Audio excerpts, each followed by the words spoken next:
Greetings, everybody, and welcome into Brookings, South Dakota. This is Jackrabbit Football. I'm Braden Byers, going to be joined by Dalton Sherry, maybe a few other people momentarily. Today we have the quarterfinals of the 2022 FCS Division I football playoffs, the pride of the Dakotas. Marching band with the presentation of the national anthem now lining up, getting ready for the introduction of the Jackrabbits. Jackrabbits, the #1 team in the FCS, coming into this one on a pretty hot streak, only loss of the year, the first game of the season to Iowa. Since then, they've won out. They ran the table against Missouri Valley Football Conference foes. And really have just done an exceptional job. Holy Cross, on the other hand, #8. They come in seeded, the champion of the Patriot League, which is kind of deemed in the FCS as a lower tier league, like kind of whatever. But Holy Cross is a really good team. Looking back at their schedule, they're completely undefeated. They're 12-0, 6-0 in the Patriot League. Looking at their schedule, they started their season off with a win versus Merrimack and then went into an FBS contest against Buffalo. They beat Buffalo 37-31. Now, Buffalo isn't a big-time program like Iowa or something like that. I mean, you got hockey up there. You got hockey up there. But it's still very impressive that they went in, beat an FBS team. Now they're here. They ran the table on the rest of their schedule.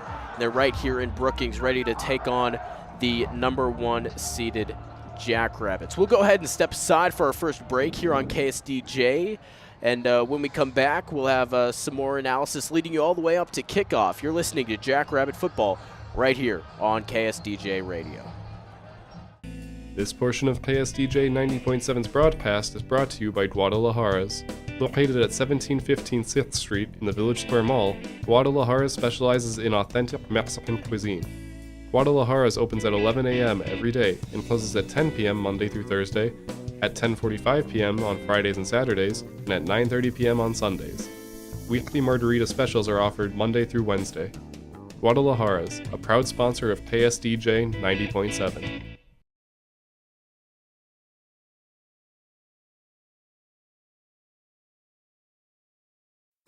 If you're worried your friend may be struggling, remember, you don't have to be there to be there. You could say, how are you, or get a fake tattoo. You can ask with an app if it works for you. You could write them a text or knit them a sweater. If you can't be together, you could write them a letter. Whatever gets you talking. Whatever gets you talking. You could chat on the game, kick off your flip-flops. You can ask on your couch while you binge watch. However you do it, you gotta ask a friend. And if they don't share, you can ask again. Whatever gets you talking. Whatever gets you talking. Reach out to a friend about their mental health. Learn how you can help at seizetheawkward.org. Brought to you by the Ad Council, American Foundation for Suicide Prevention, and the JED Foundation. I spent a lot of time in the garage, but even more time in the rain and mud. In '95, I helped tow your moving trailer. And in '09, it was sparks from me, your chains, dragging behind your truck that accidentally started a wildfire. Spark a change, not a wildfire. Visit SmokeyBear.com, brought to you by the U.S. Forest Service, your state forester, and the Ad Council. Only you can prevent wildfires. Uh-oh, Brad's buzzed. Oh, yeah? Yeah, he's starting with the woots. And now a speech. I just want to say that friendship is about heart and brain. Who's with me? Good thing is, he knows when he's buzzed. And my brain is saying, when it's time to go home, somebody call me a ride. Love that guy. Me too. Know your buzzed warning signs? Call for a ride when it's time to go home. Buzz driving is drunk driving. A message from NHTSA and the Ad Council.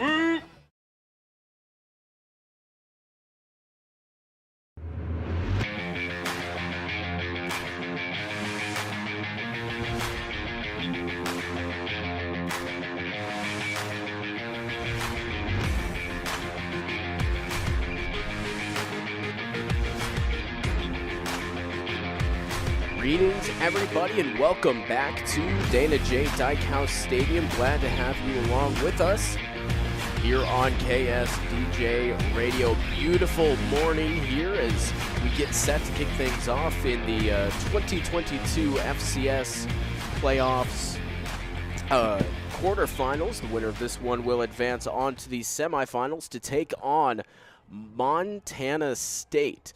Now, if SDSU wins, the game will be here in Brookings. If Holy Cross does win, it will be up in Montana in Bozeman.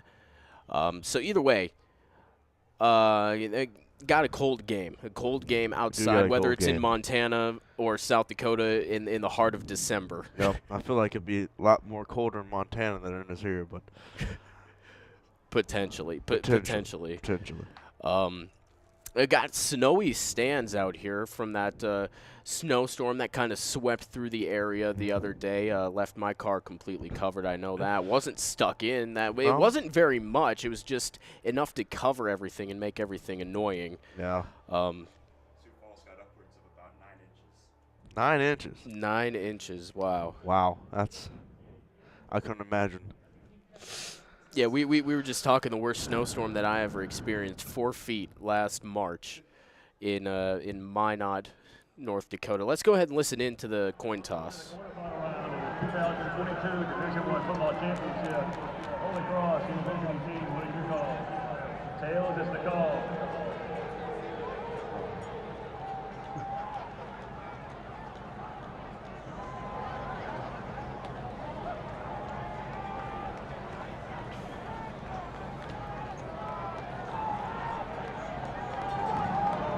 Holy Cross has won the toss, deferred in the second half.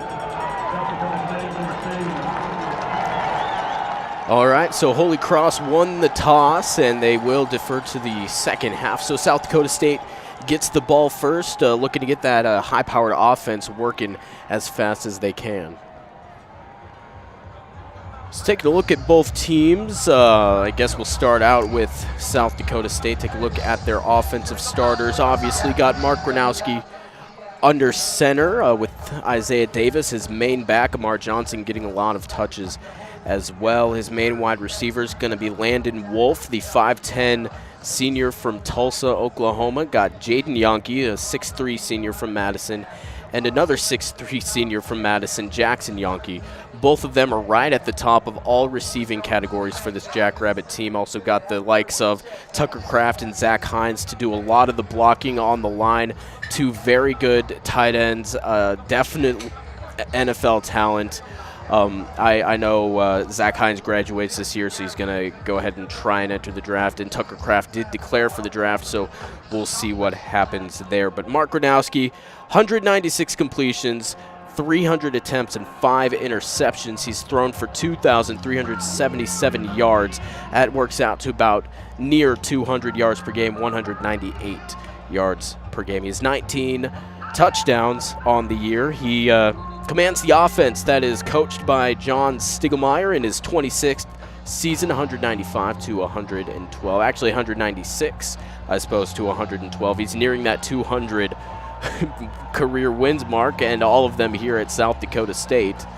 Definitely one of the longest tenured coaches in the FCS. Looking at Holy Cross, 12-0, 6-0 in the league, in the Patriot League. On the line, got Dan Kuznetsov. I'm going to have trouble with that one all day. Dylan Springer, Joshua Williams, and Jake Reichwein.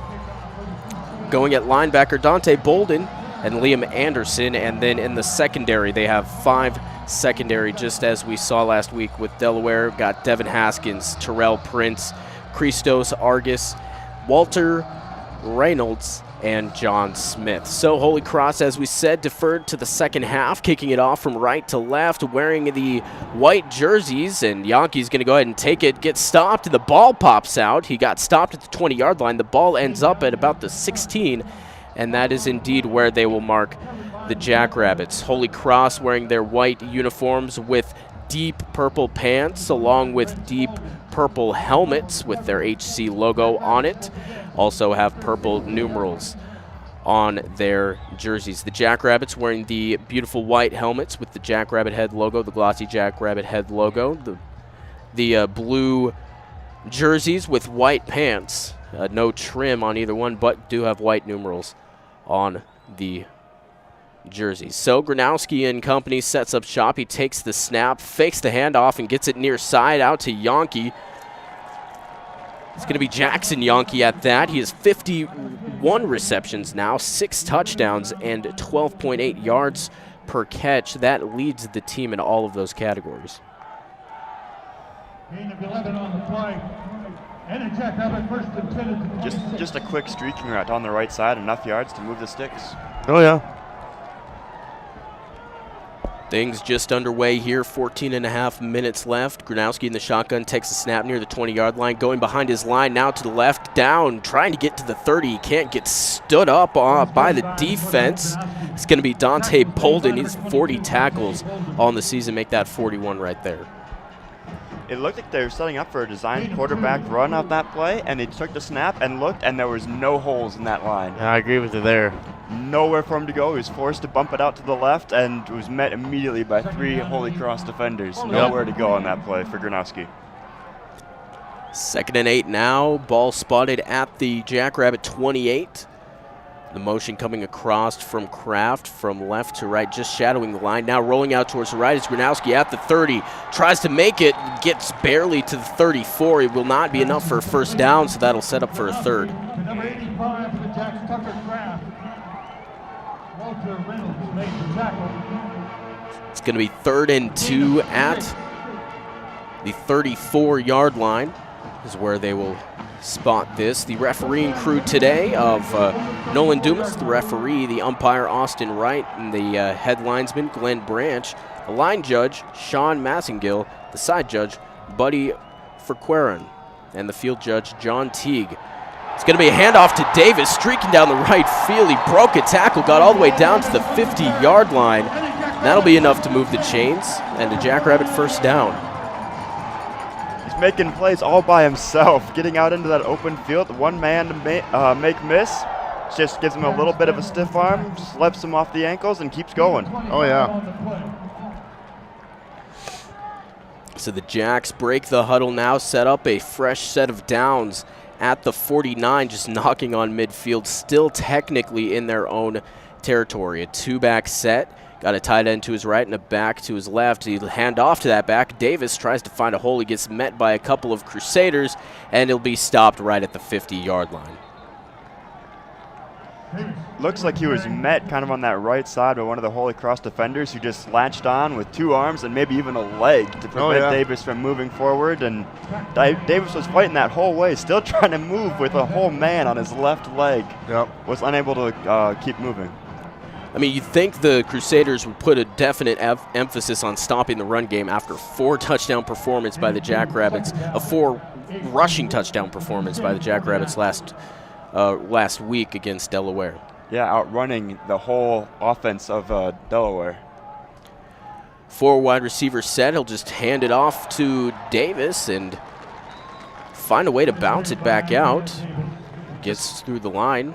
Just really patient running by Isaiah Davis there. He runs up and sees that he runs into 2 of his own linemen, just kind of sits there, hides behind him for a half a second, and then cuts back inside where there's some open space. Nope.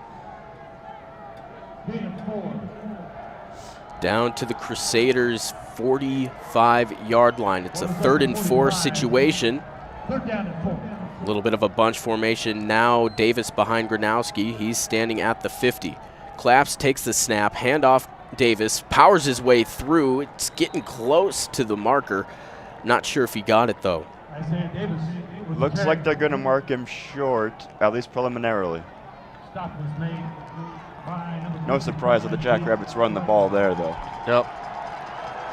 The 4th and 1 now. The Jackrabbits facing their first 4th down of the game. They're 5 and 9 so far on 4th downs throughout the season. They are going to go for it. The Yonke brothers out to each side. Gronowski quick under center, and the quick snap. He tries to push his way forward. The Crusaders are signaling that they stopped it before he got across the line, and the sideline joining in now with the players on the field. Got to uncover the pile near the 40-yard line, and they will mark it enough for the first down for the Jackrabbits. Well, I listened to the Kelsey's podcast, and they say that that's when you need 4th and 1 or anything with inside that. The only play you should be drawing up is that QB sneak, unless, of course, you have Patrick Mahomes, and the kneecap ends up on the shin, and that's a whole other set of problems. Throws with the left hand. And a good play call by the Jacks. Oh, yeah. Definitely a motion coming across, a little bit of a flea flicker, reverse laterals coming off of the fake jet sweep. He has him on the far side. Yankee fighting his way down to the 30, and that's going to be enough for another first down. How about that play design? That was a flea flicker fake lateral there. That's what you call a Madden when you draw plays up on Madden. That's what you get there. Watching the replay, that one touched 3 different Jackrabbits in the backfield before they finally got it out to Jackson Yankee on the far side. He made some moves and got past the first down marker. Yep.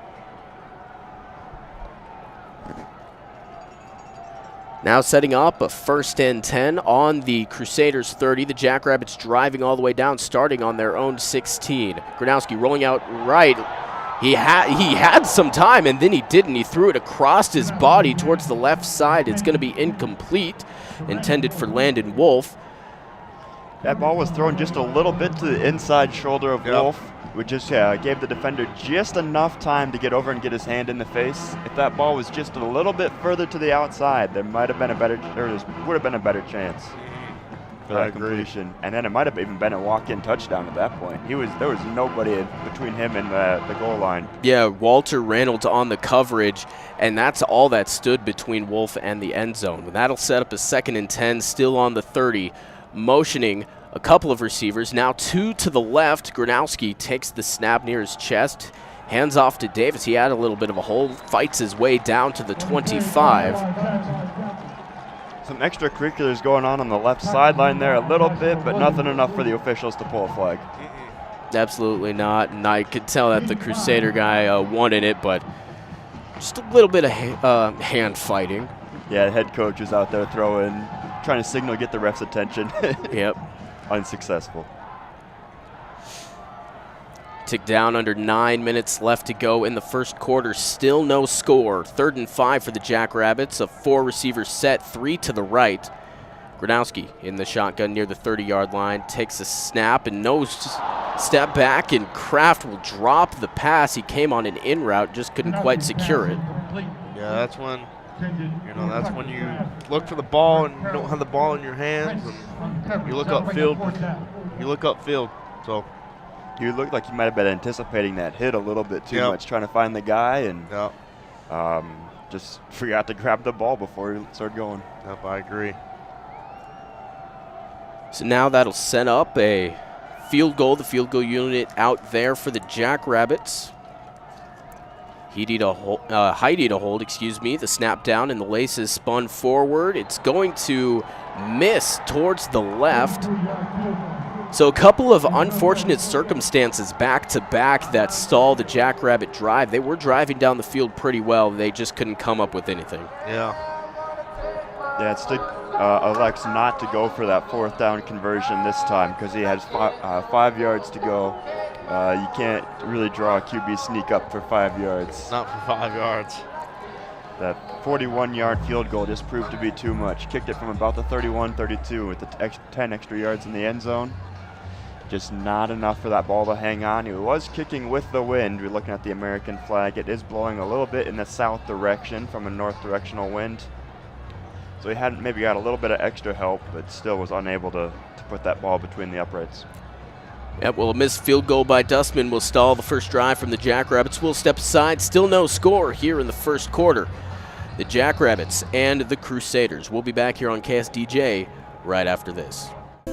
Accidents happen far too often and never at a convenient time. That's why Dave's Collision Repair Center is here to help. Their highly trained staff will help you by working with both you and the insurance company handling the claim. The staff at Dave's Collision takes pride in returning your vehicle to you in a timely manner and looking as good as it did before the accident. You'll find them at 1019 Main Avenue South or online at davescollision.com.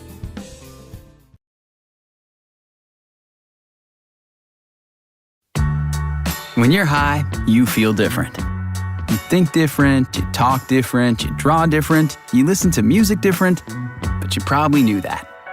Problem is, you also drive different, and not in a good way. That's why driving high is illegal everywhere. So if you're high, just don't drive. Make a plan to get a sober ride. Because if you feel different, you drive different. Brought to you by NHTSA and the Ad Council.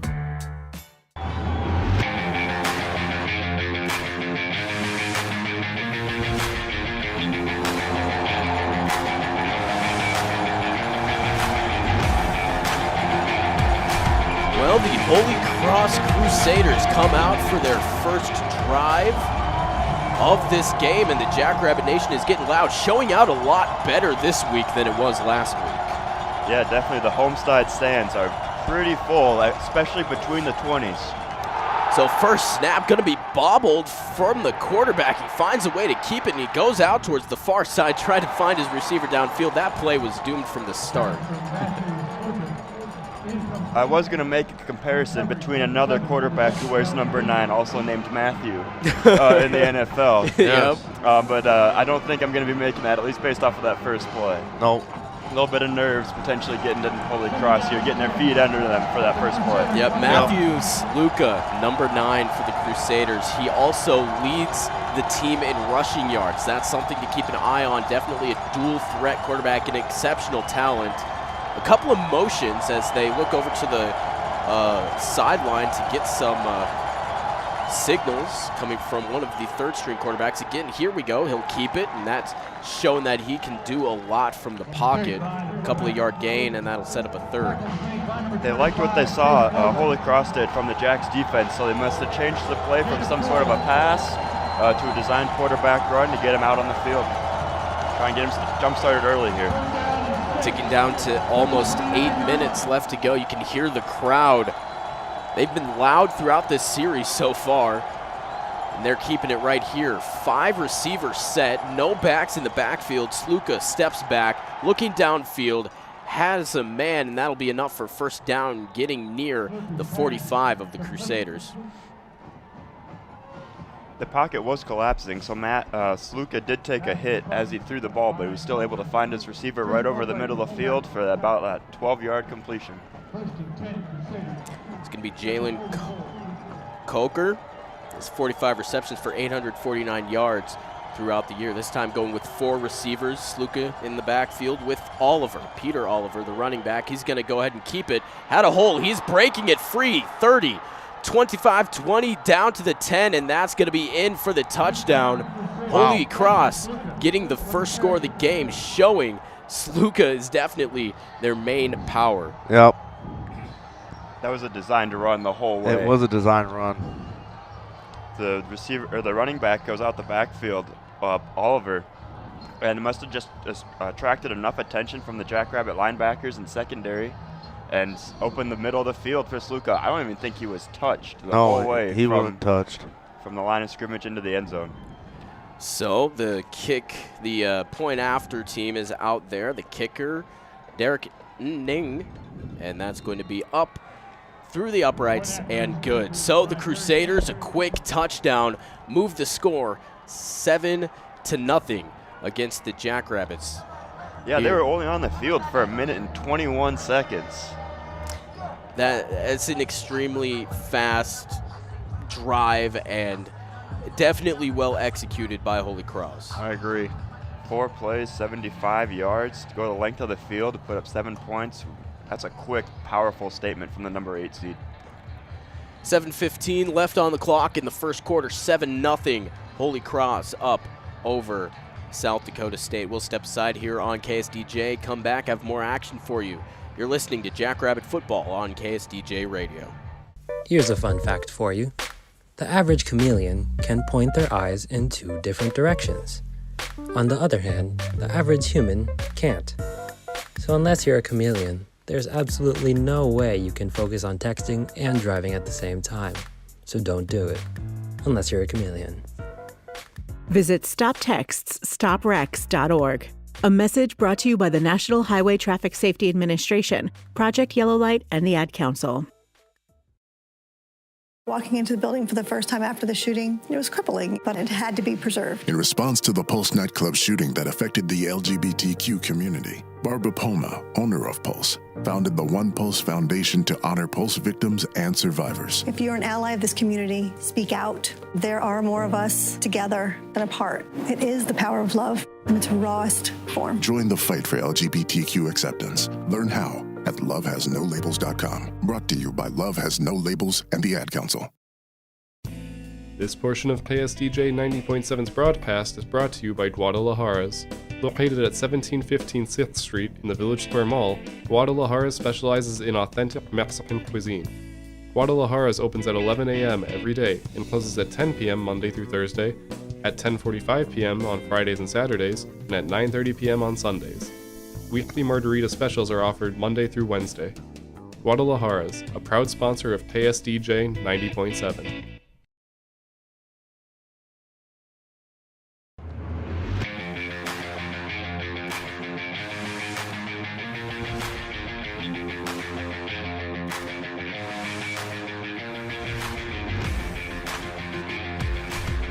Seven to nothing. The Holy Cross Crusaders lead it here early in the game, not early in the first quarter. Got 7 minutes and 15 seconds on the clock. A quick drive from Holy Cross and a couple of designed runs for QB1.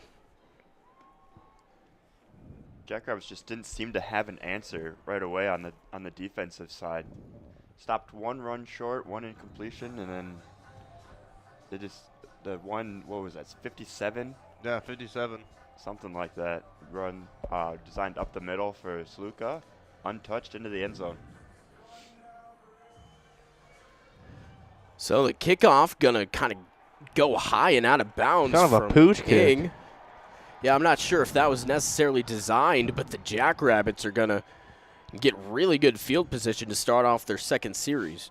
I don't know what kind of play call that was, but they were lined up like they were going to squib it, but then they got a little bit of a arc on it and goes about 10, 15 yards maybe, and then out of bounds before even crossing the 50-yard line.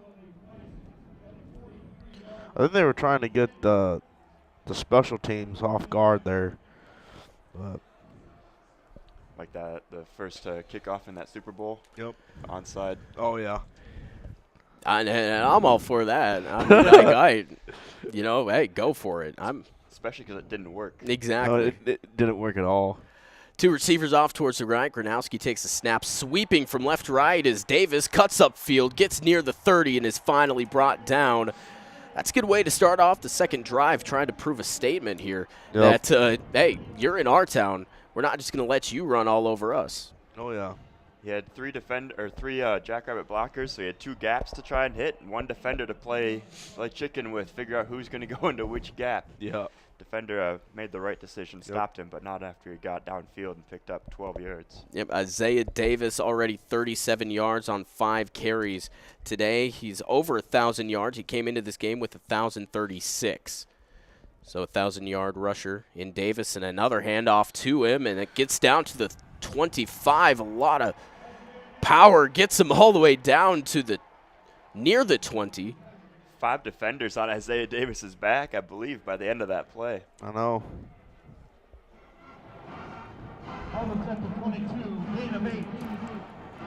So that 8-yard gain will set up a 2nd and 1 for the Jackrabbits deep into Crusader territory. This is about where they were when the first drive stalled out. Send some men in motion, setting up maybe something to the right side. 3 receivers set. Back to the right of Gronowski. Snap, a couple step drop, moving out towards the left. It collapses, and he's going to be brought down at the 30.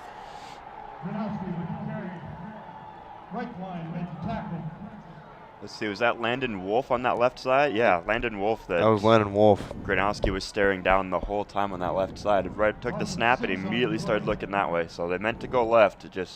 Holy Cross was able to infiltrate the offensive line and blow the play up. Gronowski never had enough time to set and throw. Nope. Yep. Jake Reichwein. It's a team-high 7.5 sacks now after that one. We tick down to 5:15. 3 receivers towards the right. Gronowski just going to go ahead and keep it. He has a lot of space, moves down to the 20, has the edge on the 25, and finally runs out of bounds. That will be enough for a first down now. That yellow and blue keep driving down the field. Gets a nice block from his tight end. Might have been almost a block in the back here, pushing Terrence Spence, number 2 for Holy Cross. Remains uncalled, but gets Gronowski an extra 5 or so yards. Yep, I'm all right with the physicality. The only flag that's been thrown so far today was on the on that kickoff that went out of bounds, and that's only a flag just because it can be. The fake. Nope, he's going to go ahead and hand it off to Davis. Pushes his way through the middle, a couple of yards. Not very much, but it still helps out the cause, especially on a first down.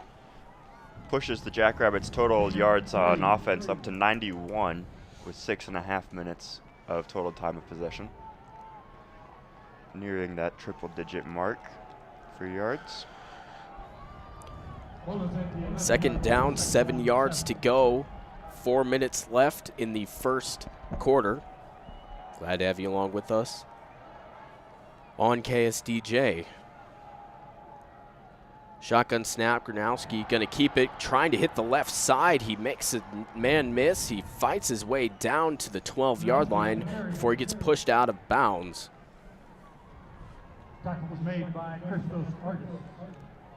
Just about everybody on the Jackrabbits sideline is on the south side of the 50-yard line where the Jackrabbits offense is currently working, except for Hunter Dustman, who's making sure he gets a couple extra practice swings with his leg in before he has to potentially go onto the field here for this as the Jacks attempt a 3rd and 7 from the 12-yard line of Holy Cross. 3:20 left to go in the first. 3 receivers left. Gronowski claps, now takes a snap, steps back 1 step, and he had on the near side Kraft. No flags. No flags. The ball falls incomplete. You might be able to hear it. The home side crowd not happy with the no call. Appears that there could have been a pass interference. Cameraman ball guy right in the way of the camera. Yep. Watching it live, it looked like there could have been, but I don't. About the right timing for the hit. Both players were fighting back and forth. Yeah, 50-50. It's a 50-50 ball. So now the field goal unit out there, 7-0, 3:11 on the clock. Heidi to hold, Dustman to kick. Puts boot to ball. It goes through the uprights, into the pride, and the Jackrabbits are on the board.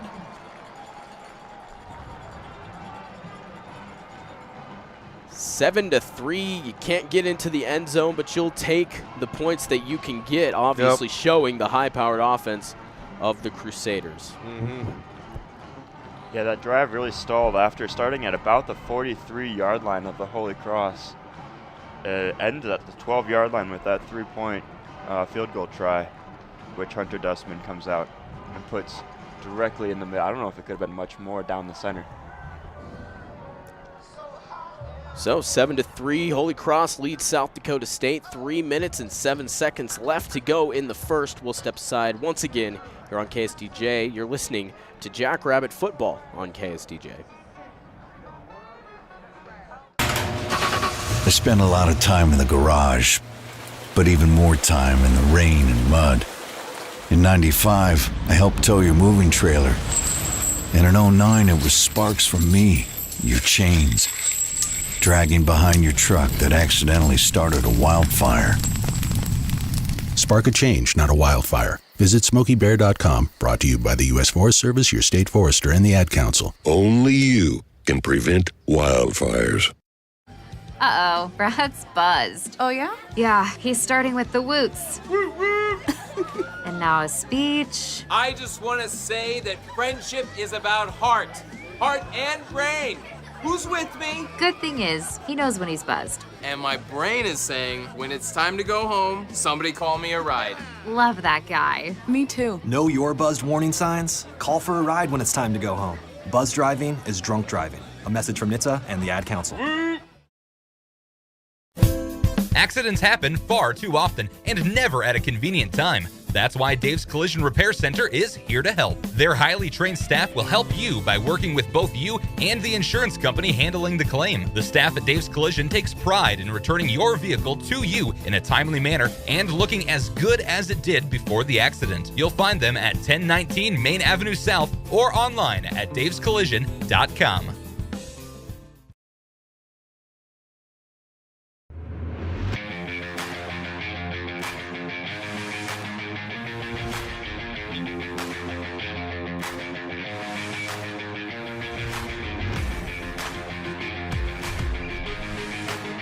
So the Jackrabbits finally get on the board here in Brookings. 7-3, a field goal by Hunter Dustman caps off an 8-play, 31-yard drive. The Jackrabbits are finding ways to get down the field. They just can't find a way to complete it and get it into the end zone so far.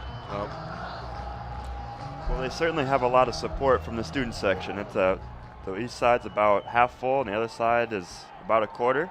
Yep, it's a warm day. We'll get a weather report here as the return's brought out to the 20-yard line. From the beginning of the game till now, I think we've lost a degree of Fahrenheit. Nope. Started at 31 degrees, at least when I checked my phone at the beginning. We're now down to 30. Still retaining the same amount of people in the stands. Yeah, I mean, it definitely is warmer than some people thought. Oh yeah, there's a lot of pairs of overalls and coveralls, Carhartts out here. You can see the striped white, yellow and blue overalls they sell in the school store and at the sports shop here. Man, I love those. Those are awesome. 7-3, the Crusaders are back on offense. The run gets stuffed up by the front line of the defense. The likes of Trevere, Sanders, Van Marl, and Winkleman getting in there and putting a stop to it before it can even start. They're sitting there that whole last Jackrabbit offensive drive saying, how did he get past us? We're not letting him do that again. Not letting him do that again. At least not that first play. So 2nd and 9, a 1-yard gain on that one with Sluka in shotgun with Oliver to his right. Two receivers to the left, the snap. The fake handoff, dropping back, has a lot of time, sings it over the middle, nowhere close to his intended target. It fell in kind of a dead zone. Incomplete pass sets up 3rd down. He had about 4 or 5 yards between where the ball landed and where the defender, or where the receiver was. The receiver was about the back leg of the Jackrabbit on the logo, and the football hit about that right foot, for reference. 3rd down and 9 yards to go for the Crusaders, clad in purple. 2:23 on the clock. The ball is on their own 23-yard line. Again, putting all the forces out there in the receiving corps. Stepping back, Sluka. He has pressure. He's going to be almost brought down. He laterals it to his offensive lineman, who's going to get stuffed up at the 15-yard line. He's still not down.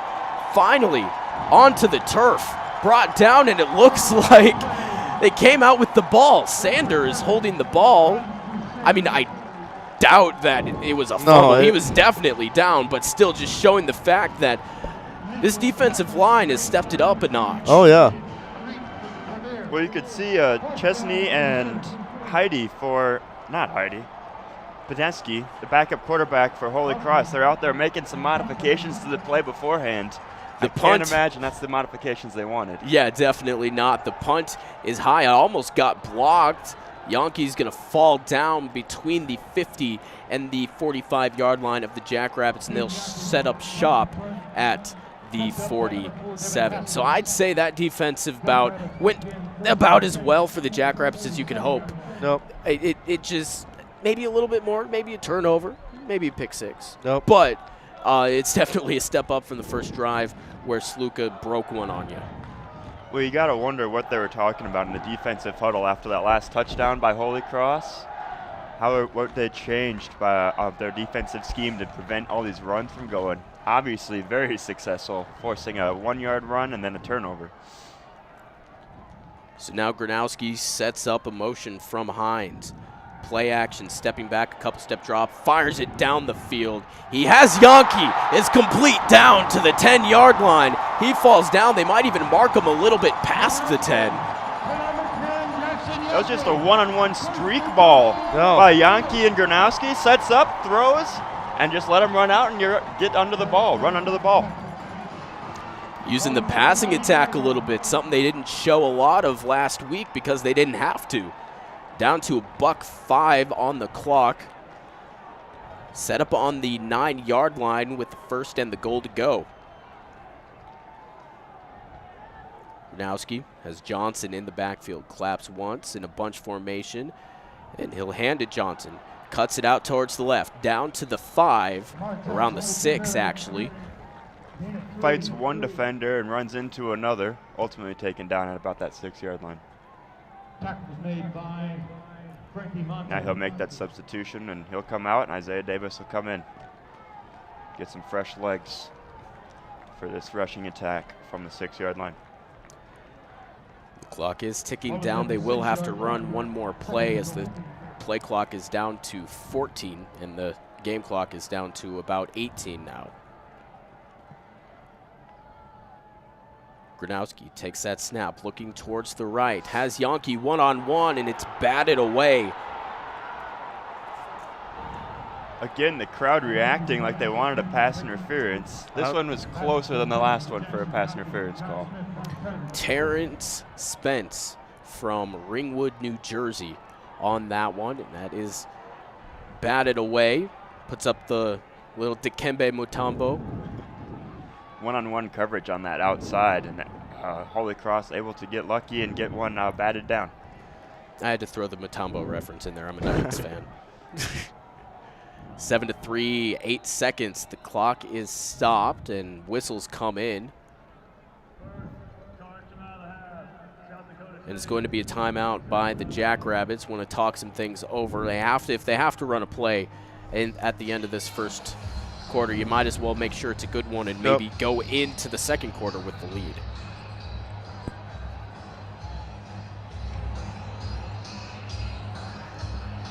You have to wonder what kind of play they're going to be drawing up coming out of this timeout. Maybe they're going to be looking again at another triple flea flicker, handoff, lateral. Lateral, you make up in Madden. Yeah, I mean, Zach Lujan, just a couple of booths down from us, has really showed out in his play calling and play design abilities in his first year as the offensive coordinator. Former Jackrabbit quarterback taking over this year, his first year as the OC. It's been entertaining to watch for sure. Oh, yeah. Jackrabbits setting up with 3 right, 1 left, and Davis and Gronowski in the backfield, so it could be anything. It could be anything. The snap, Gronowski looking near side. He fires it. It's going to be past Landon Wolf.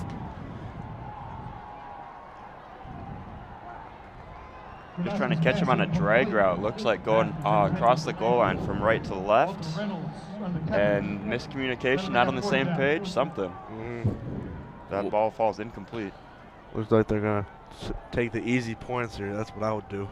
Yeah, for sure. It's early in the game. 3 seconds left in the first quarter. No need to go for all the marbles quite yet.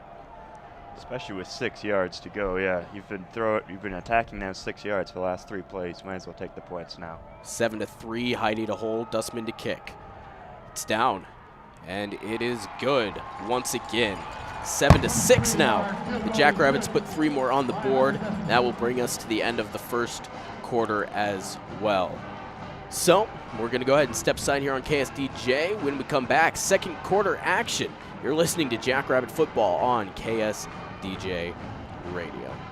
Here's a fun fact for you. The average chameleon can point their eyes in 2 different directions. On the other hand, the average human can't. So unless you're a chameleon, there's absolutely no way you can focus on texting and driving at the same time. So don't do it, unless you're a chameleon. Visit StopTextsStopWrecks.org. A message brought to you by the National Highway Traffic Safety Administration, Project Yellow Light, and the Ad Council. Walking into the building for the first time after the shooting, it was crippling, but it had to be preserved. In response to the Pulse nightclub shooting that affected the LGBTQ community, Barbara Poma, owner of Pulse, founded the One Pulse Foundation to honor Pulse victims and survivors. If you're an ally of this community, speak out. There are more of us together than apart. It is the power of love in its rawest form. Join the fight for LGBTQ acceptance. Learn how at lovehasnolabels.com. Brought to you by Love Has No Labels and the Ad Council. This portion of KSDJ 90.7's broadcast is brought to you by Guadalajaras. Located at 1715 6th Street in the Village Square Mall, Guadalajaras specializes in authentic Mexican cuisine. Guadalajaras opens at 11 a.m. every day and closes at 10 p.m. Monday through Thursday, at 10:45 p.m. on Fridays and Saturdays, and at 9:30 p.m. on Sundays. Weekly margarita specials are offered Monday through Wednesday. Guadalajaras, a proud sponsor of KSDJ 90.7. If you're worried your friend may be struggling, remember, you don't have to be there to be there. You could say how are you or get a fake tattoo. You could ask with an app if it works for you. You could write them a text or knit them a sweater. If you can't be together, you could write them a letter. Whatever gets you talking. Whatever gets you talking. You could chat on the game, kick off your flip-flops. You could ask on your couch while you binge watch. However you do it, you gotta ask a friend. And if they don't share, you can ask again. Whatever gets you talking. Whatever gets you talking. Reach out to a friend about their mental health. Learn how you can help at seizetheawkward.org. Brought to you by the Ad Council, American Foundation for Suicide Prevention, and the JED Foundation.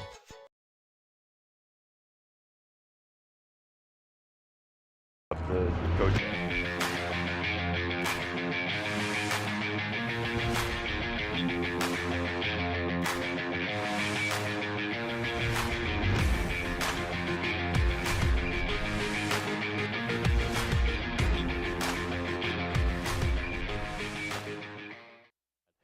At the start of the second quarter, the Jackrabbits currently trailing the Crusaders 7-6 as the kickoff goes from right to left, finally getting back within it. Well, if you look at the time of possession, you wouldn't think that the score is the way it is with the Jackrabbits down by 1. Jackrabbits have held onto the ball for 12 minutes and 5 seconds compared to 2 minutes and 55 seconds, almost 3 minutes for Holy Cross. But the Holy Cross with that 1 minute and 21 second drive, taking that to the house for 7 points, take the lead over South Dakota State. Yep, I agree. 7-6, Holy Cross setting up at the 25. The snap's going to be fumbled, going to be picked up at the 15, and finally is going to be wrapped up right at that 15. The Jackrabbit fans making the noise, the miscommunication. That's the second fumbled. No, that's the third fumbled snap, excuse me. Well, the third fumble, I should say. I'm not sure if that last one where the offensive lineman kind of took it out of the air was a fumbled snap necessarily. But that's the third fumble by this offense already, and we're 10 seconds into the second quarter. 9-yard loss for Holy Cross to start off the second quarter. I don't think that's how they wanted to start this quarter. So second and long, stepping up, Sluka has a lot of room to move. He gets his way back to the original line of scrimmage, and that'll set up the 3rd and 10. And again, that just shows the damage you can do. I mean, you get that big, huge entire sack, and then now you're back here at 3rd and 10. It's like it's 2 incompletions. Yep. Almost was using up the umpire as a blocker there for the Holy Cross. Gets pulled into the middle of that play. Use your devices. That's what I say. 3rd and 10 on the 25. Jackrabbit Nation getting loud. 2 receivers to each side, one behind the other. One back in the backfield. Sluka looking towards his left, takes the chest high snap. 3-step drop, loads up, acts like he's going to do it, and then he runs with it. He finds his man on the run, hasn't complete down to Coker. That ball, though, spotted at the 40-yard line, giving Holy Cross a 1st down. Sluka is running, looks like he was going to tuck it down, put it into his elbow and run, but then decides to throw it and find a 1st down. Quick hurry-up offense. He takes the snap, looking left now. He's going to have Gilliam out towards the left. He dives enough for a 1st down, and that's going to be at the 49 of the Jackrabbits. It's going to be Spencer Gilliam, the 5'11 senior from San Antonio, on the reception. Looks like they sat down at the last break, too, and decided, hey, we should start throwing the ball. Jack's is starting to pick up that we like to run. Once again, use your devices. Now the handoff to Oliver now. He gets some pretty decent gain. Maybe about 5 yards. They're going to go ahead and mark it at the 44, as now we're getting kind of into a slower pace, although the Crusaders look like they have a couple of plays lined up still. 3 or 4 guys coming off the Holy Cross sideline calling plays into the center, into QB1, making adjustments. 2nd and 5 at the 44. 3 receivers right, 1 back to Sluka's right. Play action, stepping up, fires it, and that's almost picked off by Dallas Beanham. He had it. They couldn't get it. He couldn't be wrapped up more for you right here as we get closer to Christmas. That would have been a mighty fine Christmas present, don't you say? That's a really good Christmas present right there. That man coverage, Jack's completely blow it up, and it looked like the ball was thrown even closer to the defender than it was to the receiver. 3rd and 5 now, still set up at the 44. 2 receivers right, 1 left. Tight end shadowing the line. Sluka takes snap. Hands off, and it's stopped. A couple yard gain will set up the 4th down, however. As that ball was about to get snapped, I'm looking through the stands, and I think I see maybe 10 people in the whole stadium sitting down. This Jackrabbit crowd is really getting into this game, trying to have an effect for their Jackrabbits. 4th and 4. Set up at the 43. Down to 12 minutes left to go in the second. Bunch receivers on the right now, a motion out. They're sending all the guns. Sluka in shotgun. 4-man rush. Moves to his left. Cuts upfield at the 40. Fights his way down to the 35. And enough for a 1st down. He had a lot of room over on that left side and decided to take it. They made the motion out of the backfield to send the running back to the far sideline, or the near sideline rather for us, opening up the whole backfield for him. Looked like they were setting up to do a pass play, but it ultimately opened up that whole left side of the field for that 4. They got about 6 yards. They only needed 4. Set up 2 receivers on the right. Sluka, handoff. Gives it to Oliver, and that defensive line makes another huge stand. Minimal gain, maybe a yard. Set up a 2nd and 9. Well, 2 plays ago on that 4th and 4, Sluka looked like he was pretty lucky to hold on to the football. He got tripped up on the left side by the first Jacks defender, and then 2 more came immediately as he was stumbling, ball kind of flailing out. Looked like it would have been a prime opportunity for a fumble, for the Jacks defense to force a fumble. Down to 10:45 left in the second. Again, a lot of receivers out on the line. It's snappy. Immediately looks towards the left. He decided to keep it. Going to be stopped up by 1, Caleb Sanders.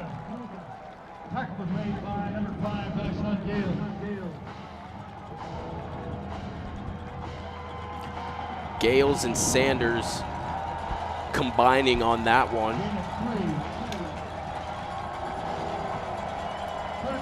So now we have Savion Williams in the Jackrabbit defense, signaling for the crowd to get louder. Another 3rd down, a 3rd and 6 on the 32. Looks like a cover 2 set up in man coverage. Shotgun snap, looking left, surveying the field now towards the center, going through it. He has all day. He steps up, runs with it. Nobody was open downfield. He gets down to the 26. They have yet to move the pylons, so and it looks like it will be a 4th down. Just barely a 4th down, a 4th in inches. In inches, less than a yard. Yeah, our scoreboard only goes to 4th and 1. It's all it would say. So we we don't have little lights. We don't have that technology yet. Now Sluka going into a formation we haven't seen so far from him, going directly under center. Some motion, now takes it. Gonna hand off, and a quick throw up the middle, complete to number 89, Sean Morris. That almost looked like the Philly special. The misdirection gets the touchdown for the Crusaders. They're showing they have a little bit of offensive creativity as well. They do. That looked like the Philly special that came out. Nobody was accounting for the tight end, I believe, coming out of the back or coming off the sideline. Indeed, Sean Morris, only 11 receptions coming into this game. That's his 12th. Well, and it makes sense. Everybody's thinking it's short yardage. You're going to be running it. They've been running it all day. They're just going to try and punch it up the middle. They had it lined up with the fullback behind the center. Make it so you hand it off to him or just take Saluka again, because why wouldn't he do that? He's been doing it all game. Yep.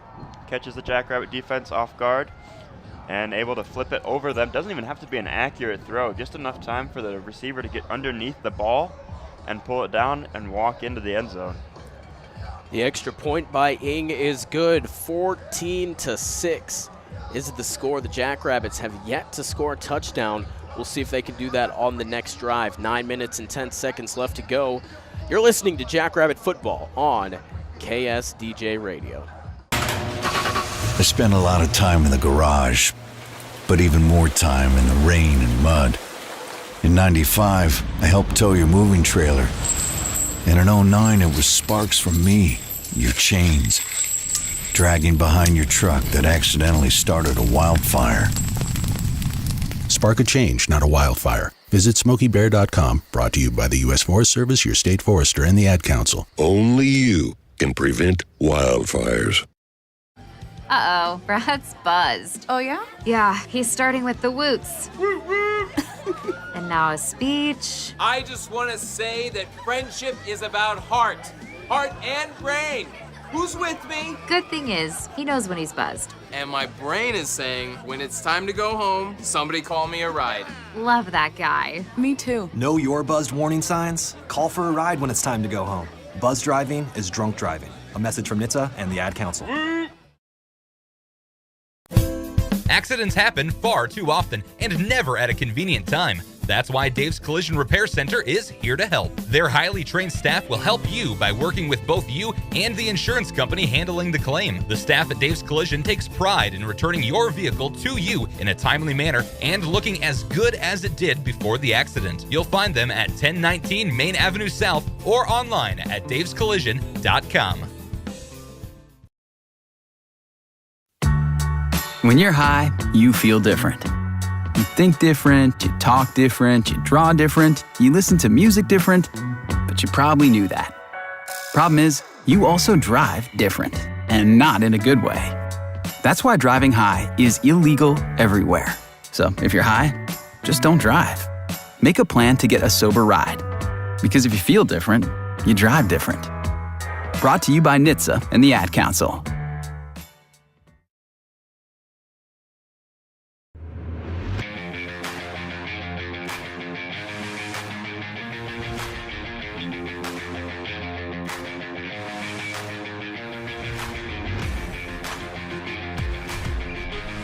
To 6, Holy Cross currently up over South Dakota State.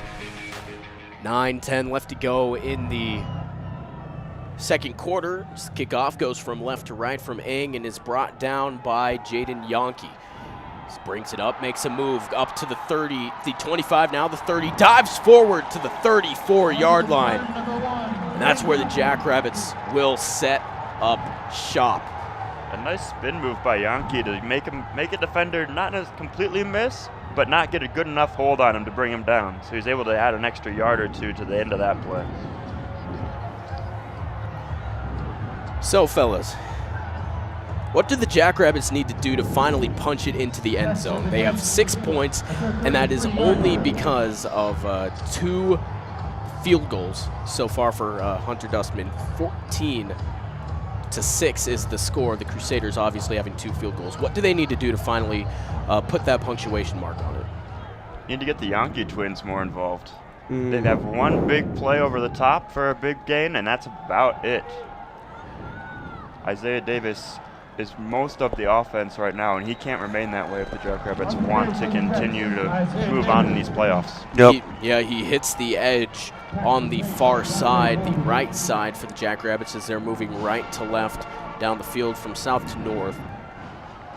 It's about half of the yardage, 6-yard gain. It's going to set up a 2nd and 4. 2nd down and 4 from the 39. As much as it affects, there's not a lot of wind in this game right now, but Jackrabbits are throwing into the wind if they were going to be, and it looks like they will be on this play with an empty backfield. Gronowski stepping back, only a 1-step drop, had one-on-one, has Hines down the field, caught at the 30. A huge gain for the Jackrabbits, and they're right back into Holy Cross territory. All right, maybe it doesn't have to be the Yankee twins. Anybody, just get anybody involved. Anybody, just get anybody involved. Tight ends were not as big of a factor last week in this playoff series. Now today they've had this play and a couple more. I anticipate it will continue. Yep, they had the running success last week against Delaware. Now they add the other part of their game to make it more complete, and they need it today with this Holy Cross team. Shotgun snap. Gronowski going to hand it off. Davis powers through, hits a guy down to the 25. He gets pushed back. They'll use the forward progress. He's going to set up just a couple yards to go on a 2nd down. Isaiah Davis, 6'1", 220 pounds, using all of that weight and muscle on that play. Running through defenders, they're holding on to his legs, not enough to bring him down. Another handoff to Davis. Had a hole, found a seam, keeps pushing down to the 15, gets a couple more yards beyond that, down to the 12.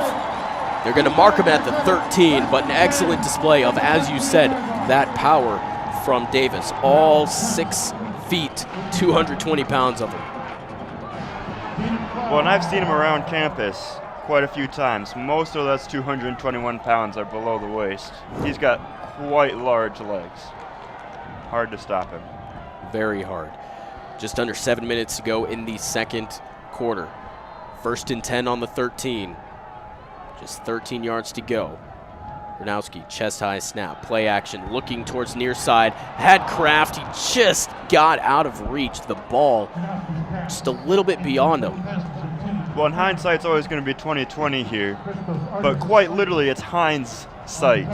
Zach Hines is running over the middle of the field, wide open. 3 defenders targeting the other receiver. Hines was wide open in the end zone.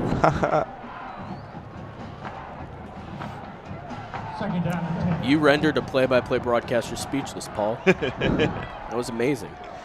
It's the creative mind. 2nd and 10 now, still at the 13. Motion coming across. Now a handoff.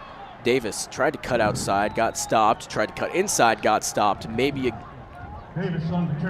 gain of a yard. They'll set up a 3rd and 9, at the 12. This seems to be where all his Jackrabbit drives are stalling, about that 10-yard line. The first one stopped at about the 6, the last one stopped at the 12. Now they're up at the 13 or 12-yard line, give or take. See if they have enough momentum here. A lot coming from the tight ends. Isaiah Davis helping out. See who steps up here. They're spreading out the personnel, 2 receivers each side. A linebacker trying to get a jump on Holy Cross's side. Play action. The pocket gets blown up, but Gronowski's going to keep it, showing off his legs a little bit. He'll dive forward. It looks like it's enough for the 1st down. He signals it, and they move the chains. Mark Gronowski's been sitting on the sideline taking a look at Sluka when he keeps playing here right now. It says, you take it, you're going to take it and run? I see what you can do. I can do it better. I can do that. Takes off, sees no options, runs up the middle of the field, sets up for the Jackrabbits for a 1st and goal on the 3-yard line. 3-yard line, that's what they have to remember. It's just like a 2-point conversion. They've got to treat it that way with 4 downs to do it. See if they can do it in 1. Motion from the left side, hands off to Davis. He finds his way through the seam, in there for a Jackrabbit touchdown. Finally, the Jackrabbits are able to break through that 13, 12-yard line to the 6, get through that buffer zone, and they're able to just lower Isaiah Davis's head and just punch it through the last 3 yards they need to find pay dirt. 14-12, the Jackrabbits only trail by 2, and it looks like they are going to keep the offense out there and try and even up that score. Yeah, they keep Dustman over by the kicking net on the sideline. Not a bad play, in my opinion. It's early in the game. And if you have enough confidence, you can do it. Now you hand off to Davis. He hits the outside, finds his way into the end zone for second straight play. The play calling booth just to our right is going wild. They start hitting their table, and they're just excited that their play finally worked. I mean, hey, that's a show over there. Sometimes I just sit back and watch that. 14-14, 5 minutes and 19 seconds left in the first half. The Jackrabbits have tied this baby up. We'll step aside here on KSDJ. When we come back, we'll have more action for you. You're listening to Jackrabbit Football. Here's a fun fact for you. The average chameleon can point their eyes in 2 different directions. On the other hand, the average human can't. So unless you're a chameleon, there's absolutely no way you can focus on texting and driving at the same time. So don't do it, unless you're a chameleon. Visit StopTextsStopWrecks.org. A message brought to you by the National Highway Traffic Safety Administration, Project Yellow Light, and the Ad Council. Walking into the building for the first time after the shooting, it was crippling, but it had to be preserved. In response to the Pulse nightclub shooting that affected the LGBTQ community, Barbara Poma, owner of Pulse, founded the One Pulse Foundation to honor Pulse victims and survivors. If you're an ally of this community, speak out. There are more of us together than apart. It is the power of love in its rawest form. Join the fight for LGBTQ acceptance. Learn how at lovehasnolabels.com. Brought to you by Love Has No Labels and the Ad Council. This portion of KSDJ 90.7's broadcast is brought to you by Guadalajaras. Located at 1715 6th Street in the Village Square Mall, Guadalajaras specializes in authentic Mexican cuisine. Guadalajaras opens at 11 a.m. every day and closes at 10 p.m. Monday through Thursday, at 10:45 p.m. on Fridays and Saturdays, and at 9:30 p.m. on Sundays. Weekly margarita specials are offered Monday through Wednesday. Guadalajaras, a proud sponsor of KSDJ 90.7.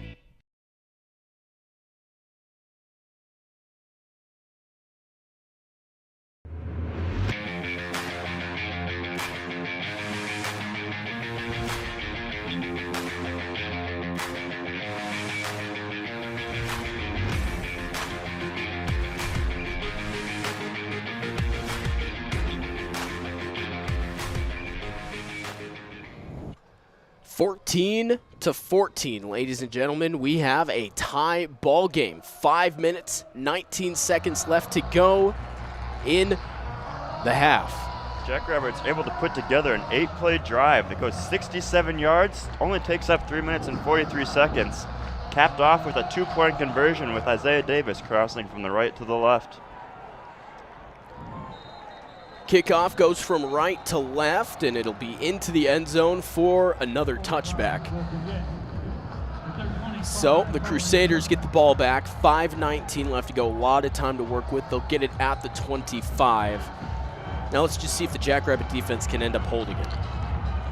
Well, let's see if they start off. Holy Cross has had 2 drives start off with a bobbled snap. So let's see what they draw up this time. If they drop the bobble snap play or the run it up the middle play with the quarterback. Set up one guy with the pistol off the hip. See what happens. Motion coming. Now fake handoff, rolling out towards the right. Has a guy in there and then has to reverse the other way, going far side down to the 30. Tried to reach it forward to get as many yards as he could. But they'll go ahead and mark it at the 32. Makes 2 defenders miss in the backfield. Sluka does. Makes 2 Jackrabbit defenders miss and then just kind of outruns one on the far sideline. To extend the ball and get 7 yards total, set up the 2nd and 3rd. Yep, showing off his speed, and yet again, he is the leading rusher for this Holy Cross team. He has 84 yards so far today compared to the starting running back, who has 7. Takes the snap again, now a handoff to the aforementioned running back. Oliver gonna get it. Carried by Peter Oliver. Crusaders, first down. That'll be enough for first down for the Crusaders. This will be set up now at the 38. Jack's finally able to flip the script here and get take over in total yards, with 204 total yards in the game. Holy Cross only had 158, 90 of those coming on the ground. Two receivers playing close to the line. One just shadowing the right side of the line, now dropping back, looks left, fires left, right at the first down marker at the 48. That was the only place that anybody was open for Holy Cross. The two receivers that went down the right side of the field were sandwiched. Three defenders for two receivers. Nothing, nowhere for that ball to go on the right side. Byron Shipman, the receiver on that one, gets enough for a first down, so set up a fresh set of downs at the 48. Two on right, now motion from the left. Fake handoff. It kind of looked like Sluka got a little bit confused. I don't know if that was part of the design, but he just had nowhere to go either as he tried to hit the outside edge of it, but couldn't get past that line. It looked almost like it was an RPO, run-pass option, and he just made the look at the running back and just couldn't make a decision whether to hand the ball off or to drop back, and that ultimately got forced to run it up the middle. Fortunately for the Jackrabbits, right into their players. Now in shotgun, two receivers on the right. A lot of motion in the back, near the line, but a timeout going to be called. Holy Cross had 6 seconds left on the play clock before they had to snap the ball, and head coach decided that it wasn't enough time to go through all the motions. Wanted to talk it over. They'll go to the sideline, 2:59 left in the second quarter. Yeah, well, just under 3 minutes left to go in the half. We'll step aside with them. 14-14. We've got a ball game. We'll be back here. You're listening to Jackrabbit Football on KSDJ Radio. If you're worried your friend may be struggling, remember, you don't have to be there to be there. You could say, how are you, or get a fake tattoo. You could ask with an app if it works for you. You could write them a text or knit them a sweater. If you can't be together, you could write them a letter. Whatever gets you talking. Whatever gets you talking. You could chat on the game, kick off your flip-flops. You could ask on your couch while you binge watch. However you do it, you gotta ask a friend. And if they don't share, you can ask again. Whatever gets you talking. Whatever gets you talking. Reach out to a friend about their mental health. Learn how you can help at seizetheawkward.org. Brought to you by the Ad Council, American Foundation for Suicide Prevention, and the JED Foundation.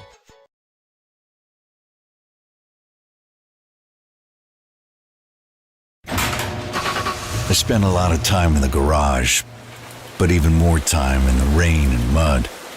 In '95, I helped tow your moving trailer.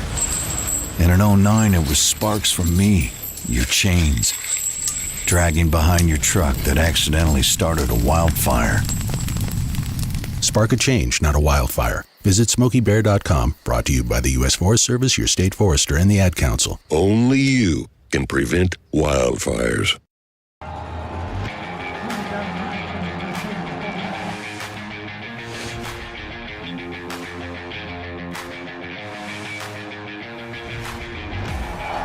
Second and 9 for the Crusaders. Now around the 50-yard line, the pass going to the far side gets knocked down.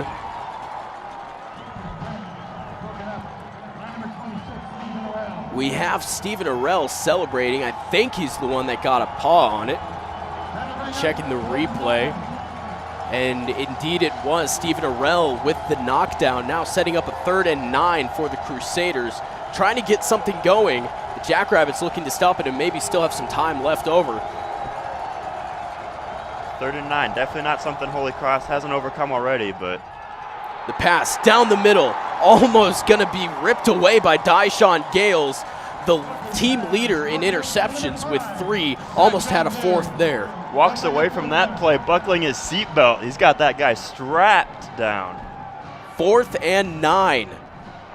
Holy Cross out to punt for, I want to say, the first time. I think you're right. I don't recall any punts so far. Nope, after the fumble with the quarterback. That's right. Yeah, it did almost get blocked. So timeout coming.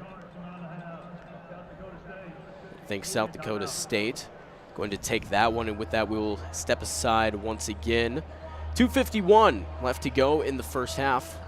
We'll be back right after this. Uh-oh, Brad's buzzed. Oh, yeah? Yeah, he's starting with the woots.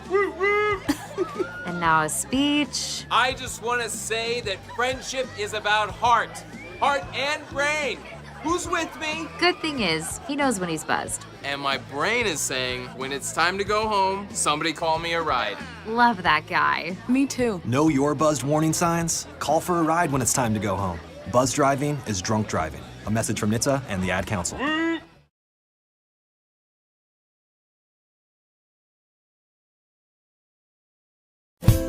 Accidents happen far too often and never at a convenient time. That's why Dave's Collision Repair Center is here to help. Their highly trained staff will help you by working with both you and the insurance company handling the claim. The staff at Dave's Collision takes pride in returning your vehicle to you in a timely manner and looking as good as it did before the accident. You'll find them at 1019 Main Avenue South or online at davescollision.com.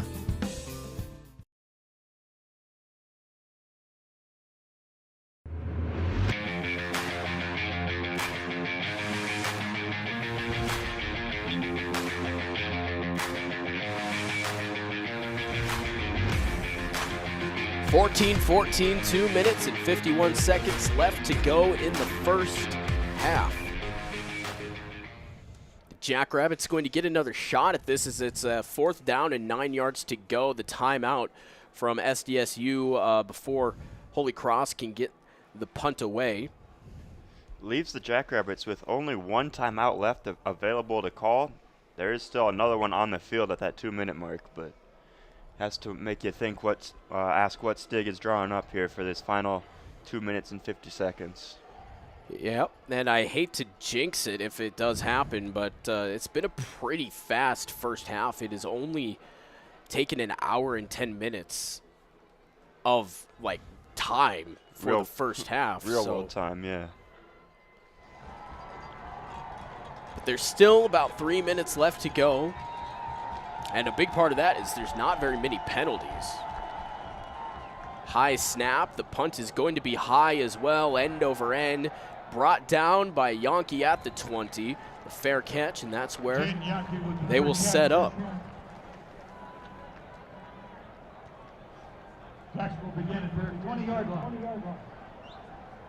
So the Jackrabbits have 80 yards to go to potentially take the lead. They don't even have to go the full 80 yards to take the lead, I suppose, if they just get in field goal range for Dustman.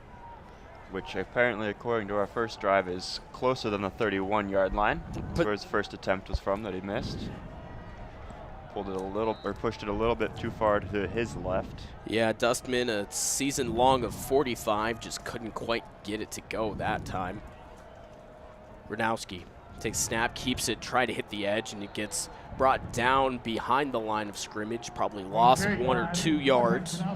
It's a really good defensive play by Holy Cross, coming all the way from the left side of the offensive line to come all the way around and pull down Gronowski on the other side, pull him down from behind, and pull him down behind the line of scrimmage too for set up a 2nd and 11. The clock is still ticking with 2:17 left. Dustman is warming up, aware that he might be required here shortly. 3 receivers to the right. Now Johnson flips sides on Gronowski. He was towards the left. Looking downfield, one-on-one. Overshoots Jackson Yankee. The ball will be incomplete. The clock stops at 2 minutes. It's going to set up a 3rd and 11 on their own 19, and the Jackrabbits can't get something going here. Holy Cross may have another shot at it. Let's see what they set up. Draw up here. 3 right, 2 left. Empty backfield for Gronowski. So you got to be thinking pass. No. Now he moves someone into the backfield. Yep, Johnson motions into the backfield, 3 towards the right, and they're going to hand it off. There is a hole. He tries to cut upfield, gets close to the 25, maybe down to the 23 or 24. Definitely isn't enough for a first down. 4th and 6. And it looks like Holy Cross is pretty quick on that trigger to pull it, to get his timeout, take their second timeout of the half with 1:51 left to play. Yep, and understandably so. I mean, $1:51, that really is a lot of time. And with if you can get the offense to explode like it did in that first drive for Holy Cross, they don't need any time at all to get some points on the board. That first drive only took them 1:21 seconds. Capped off by a 50-some yard run by their quarterback. Yeah, so if they hit that right away, well then what? You got the length of the time it takes to run the ball down the field? They don't need a lot of extra time here. Jackrabbits setting up to punt. Returner is set up at 31, 32, strolling around a little bit. Jared Kreimer. The ball is going to bounce, keep bouncing, picked up between the 25 and the 30. Stiffs arms as he runs out of bounds right around the same spot he picked up the ball. They'll mark him at the 27. That's a really low punt by the Rabbits, but really nicely controlled, keep it end over end, so it's just bounced and continued to roll. Made it really hard to return it, which is probably by design, I would imagine. I would imagine. Sets up Holy Cross. I'll mark him out of bounds at the 27-yard line.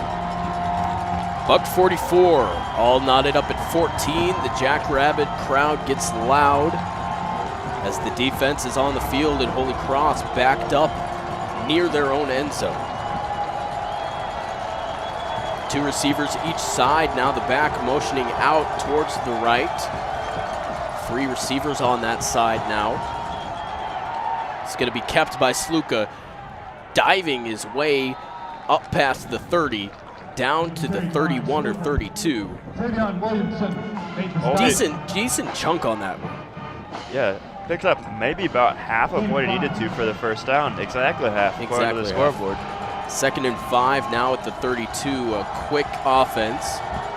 In the backfield by himself with 3 to the left now. Looking that side, now over the middle. Had a guy, it's going to be tipped, picked off, running down to the 10, the 5. That's going to be a Jackrabbit touchdown off of the pick 6 from Jason Freeman.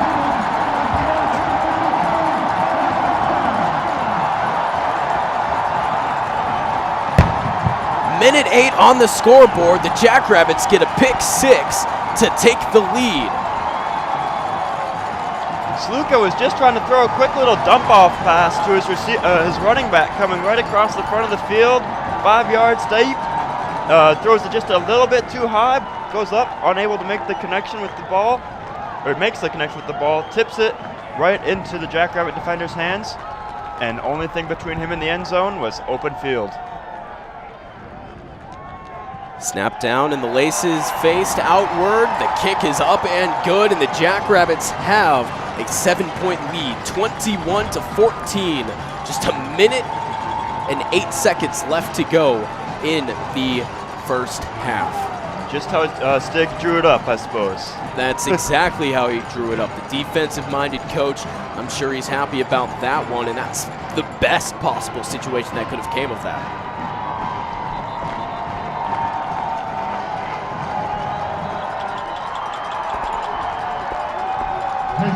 Holy Cross is realizing that if they ran the ball the whole time, they were not going to be able to. They were going to run out of time. Yeah. Before they get down the field, unless they're going to break off a big one. So they elected to throw. It was a short pass, but ultimately it turns up into the hands of the Rabbits. We were able to cash in.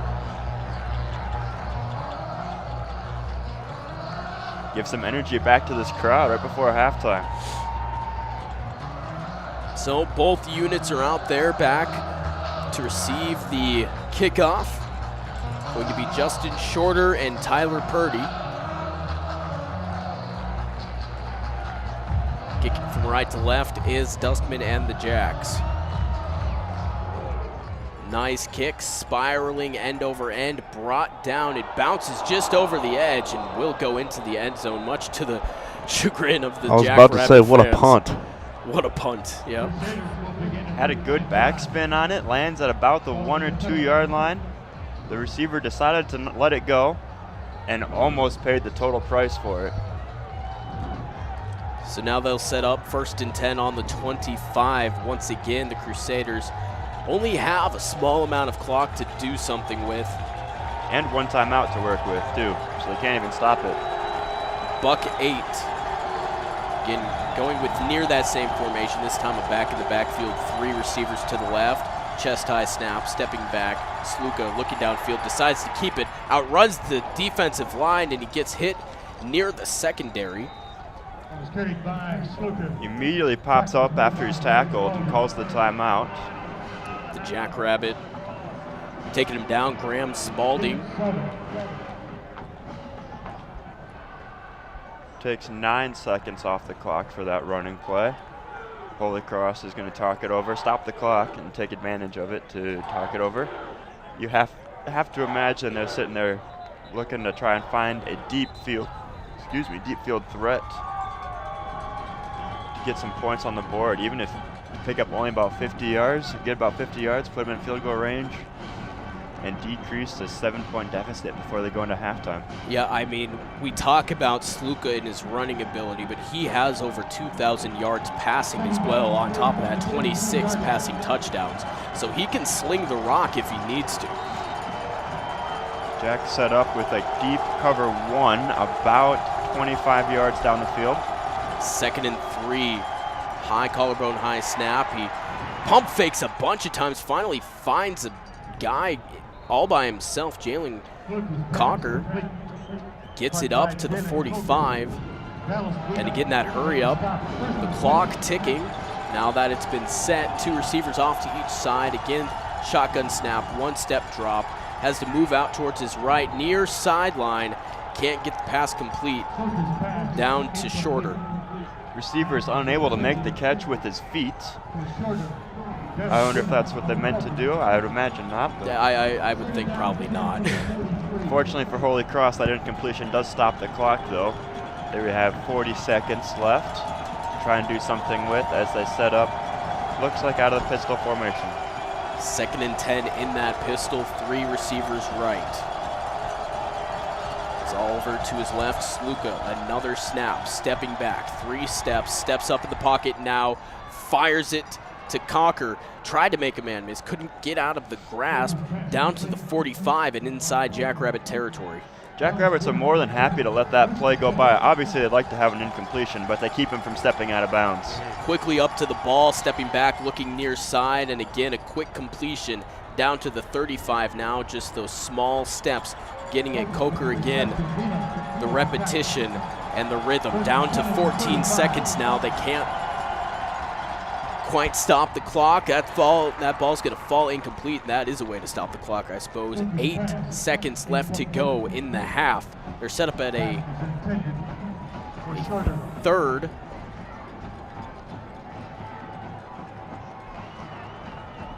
Third and 5. 3rd and they updated it yet? 5, maybe? You'd almost have to be thinking about bringing your field goal unit out at this point. Yep. You only got 8 seconds left, no timeouts. So you look for maybe a quick out route for one of your receivers, and then if that doesn't work, out comes the kicker. 2 to each side. Sluka takes a snap, couple steps back, steps up, slings it across the middle, tipped, almost brought down again, this time by Isaiah Stallbird. Will fall incomplete. 2 seconds left on the clock, and as you mentioned, here comes the field goal unit.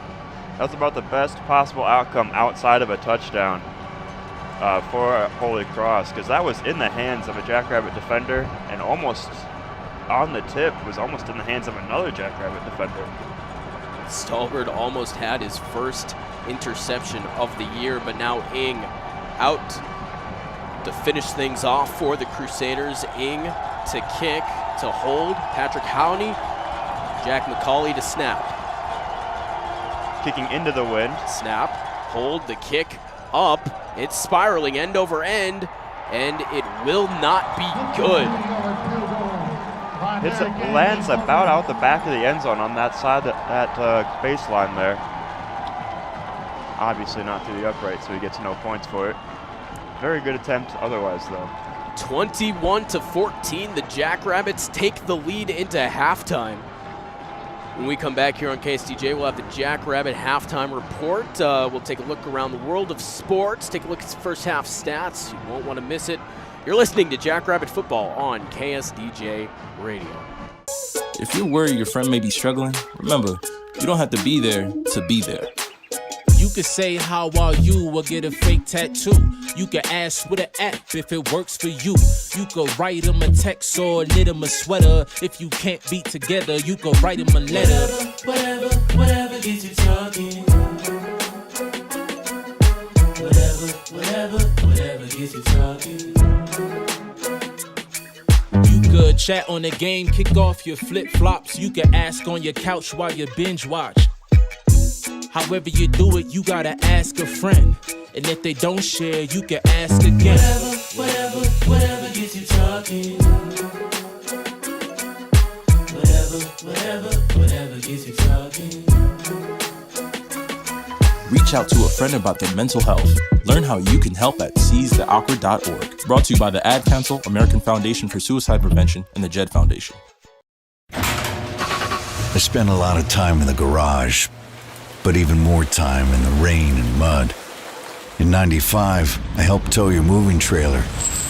And in '09, it was sparks from me, your chains, dragging behind your truck that accidentally started a wildfire. Spark a change, not a wildfire. Visit SmokeyBear.com, brought to you by the U.S. Forest Service, your state forester, and the Ad Council. Only you can prevent wildfires. Uh-oh, Brad's buzzed. Oh, yeah? Yeah, he's starting with the woots. And now a speech. I just want to say that friendship is about heart and brain. Who's with me? Good thing is, he knows when he's buzzed. And my brain is saying, when it's time to go home, somebody call me a ride. Love that guy. Me too. Know your buzzed warning signs? Call for a ride when it's time to go home. Buzz driving is drunk driving. A message from NHTSA and the Ad Council. Accidents happen far too often and never at a convenient time. That's why Dave's Collision Repair Center is here to help. Their highly trained staff will help you by working with both you and the insurance company handling the claim. The staff at Dave's Collision takes pride in returning your vehicle to you in a timely manner and looking as good as it did before the accident. You'll find them at 1019 Main Avenue South or online at davescollision.com.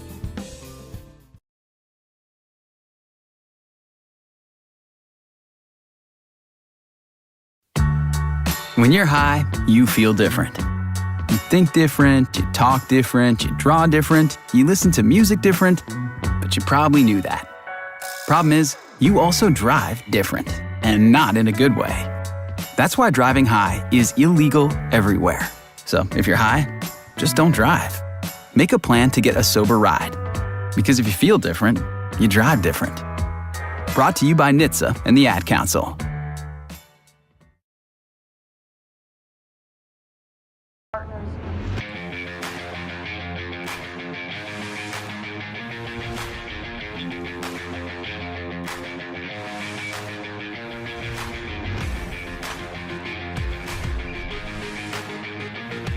Welcome back here to Brookings, South Dakota, Dana J. Dykhouse Stadium. Glad to have you along with us here on KSDJ Radio. Quite an eventful first half. The score at halftime, 21-14. The Jackrabbits on top of the Crusaders. Let's go ahead and take a look at the drive summaries as well as the scoring plays for both teams. First drive, the Jackrabbits got it, drove all the way down the field, 13 plays, 59 yards, taking 6 minutes and 18 seconds off of the clock. That ended in a field goal attempt by Hunter Dustman. He could not knock that one through. The next drive, first drive for Holy Cross, they got it. They drove 4 plays, had a 75-yard drive, took a minute 21 off the clock, and that was capped off by a Matt Sluka 56-yard touchdown run. That put him up 7-0. Now the Jackrabbits finally got a chance, drove 31 yards on 8 plays, settled for a 29-yard field goal from Hunter Dustman that put it at 7-3. And then right at the end of the first, and then actually Holy Cross got the ball, punted. South Dakota State got the ball back, drove 47 yards on 5 plays, ended with a 23-yard field goal from Hunter Dustman that put the score a little bit more even at 7-6, but still not quite there. Crusaders would then get it back, drive 75 yards on 12 plays, capping it off with a 27-yard touchdown pass from what ended up to be Tyler Purdy to Sean Morris. That 27-yard touchdown put the Crusaders up 14-6, widening the gap. After that, the Jackrabbits got it back. They drove 67 yards on 8 plays.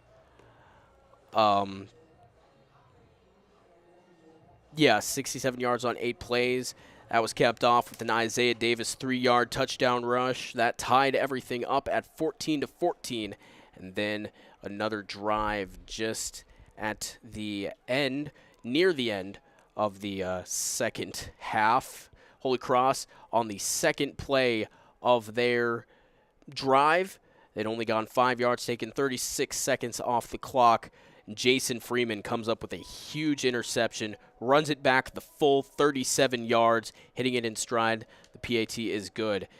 That gave them the lead 21-14, and that is where we sit. 21-14, the Jackrabbits lead it. Take another break here on KSDJ. When we come back, we'll have a look at some stats from the first half, and then look ahead to the second half. We'll also look at some scores from around the world of sports. You're listening to Jackrabbit Football on KSDJ Radio.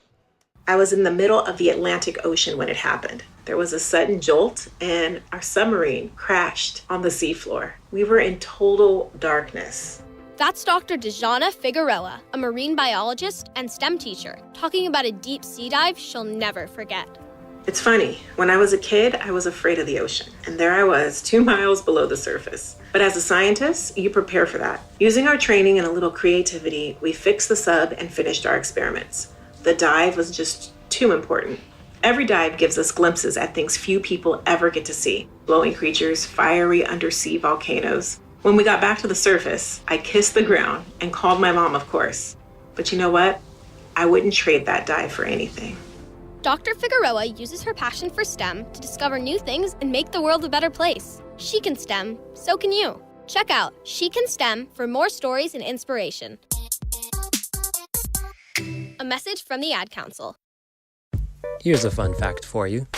The average chameleon can point their eyes in 2 different directions. On the other hand, the average human can't. So unless you're a chameleon, there's absolutely no way you can focus on texting and driving at the same time. So don't do it, unless you're a chameleon.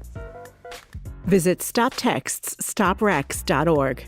A message brought to you by the National Highway Traffic Safety Administration, Project Yellow Light, and the Ad Council. Walking into the building for the first time after the shooting, it was crippling, but it had to be preserved. In response to the Pulse nightclub shooting that affected the LGBTQ community, Barbara Poma, owner of Pulse, founded the One Pulse Foundation to honor Pulse victims and survivors. If you're an ally of this community, speak out. There are more of us together than apart. It is the power of love in its rawest form. Join the fight for LGBTQ acceptance. Learn how at lovehasnolabels.com. Brought to you by Love Has No Labels and the Ad Council.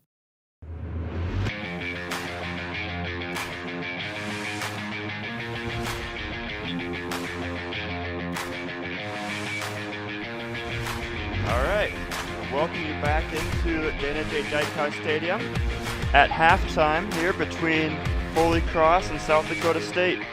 Stadium has a couple snow piles, but more fans than snow here, which is what we would like to have in Brookings. The halftime score between Holy Cross and SDSU is 14-21, advantage South Dakota State. Unlike the scores that are not even, the first downs are completely even, but Holy Cross has taken an advantage in the rushing game. They have a total of 17 rushes for 103 yards, with a total of 111 passing yards on 8 completions on 17 attempts, with 1 large interception that was taken back and returned by South Dakota State for a touchdown, which is a big swing in this game. Looking at a couple, just running down the stat sheet here, Matthew Sluka, the quarterback for Holy Cross, number 11. For his rushing attempts, he's actually the leading rusher for Holy Cross, which is pretty standard for them for the semester, for the season. He has gained a total of 104 yards, lost 6 for a net gain of 98 with 1 touchdown. His largest run was that 56-yarder in the first quarter where he took off untouched and ran between every defender, every Jackrabbit defender for the touchdown to give them the first quick lead at 7-0, 7-3.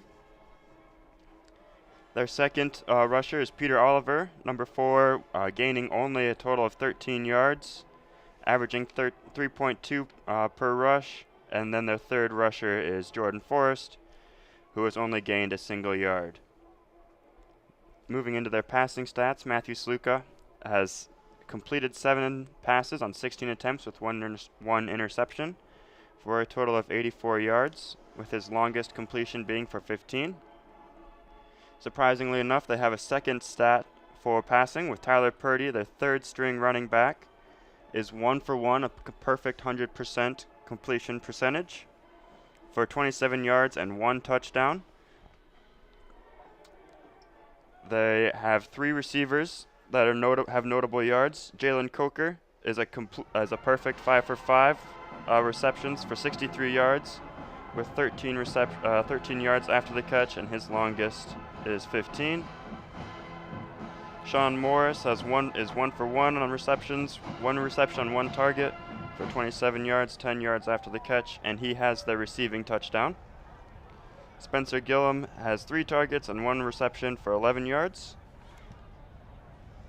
to round out the top 3 receivers for Holy Cross.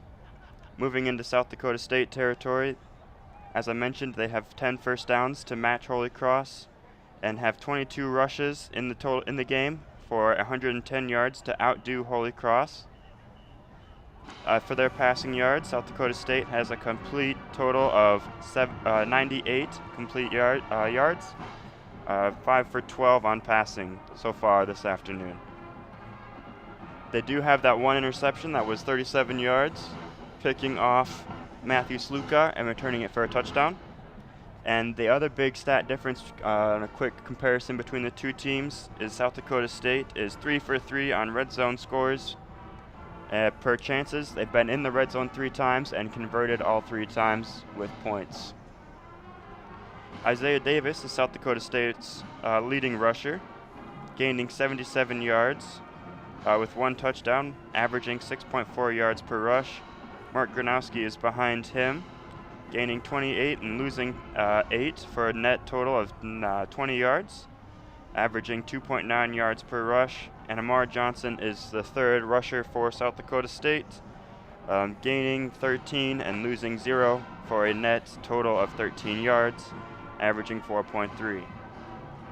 Mark Gronowski is the only player with passing stats for South Dakota State, completing 5 passes on 12 attempts with no interceptions, knock on wood.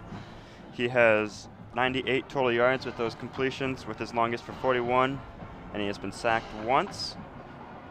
Moving into the receiving core for South Dakota State, Jackson Yankee leads all receivers for South Dakota State with 64 yards with 5 targets, with his longest being 44 yards.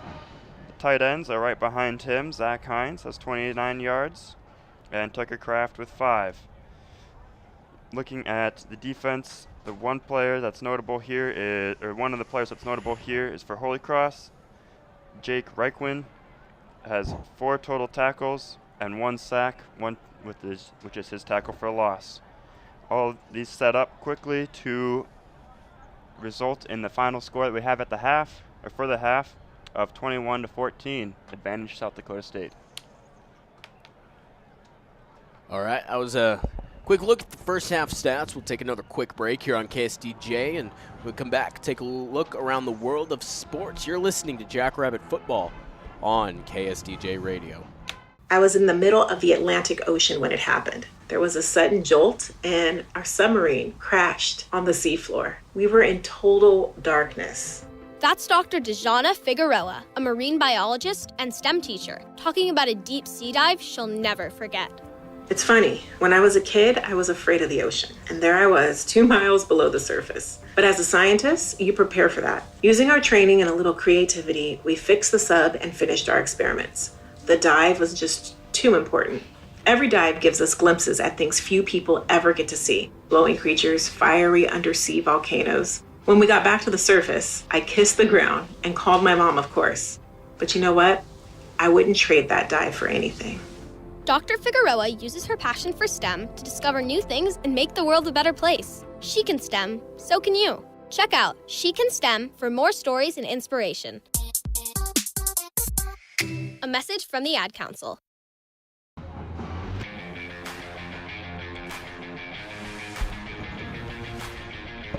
All right. Well, thank you, Braden and Paul, for that wonderful stat. So, taking a look around the sports world, we're going to start with men's college basketball. As of right now, Penn State is up on Illinois 66-50. Number 5th ranked UConn is beating Long Island University 65-32. Second ranked Texas is up on Arkansas Pine Bluff 36-26. For the SEC Big 12 Classic, it's Arkansas, number 9 Arkansas facing Oklahoma. Oklahoma is up 36-33. And Kentucky, 16th ranked Kentucky, is up on Yale 29-25.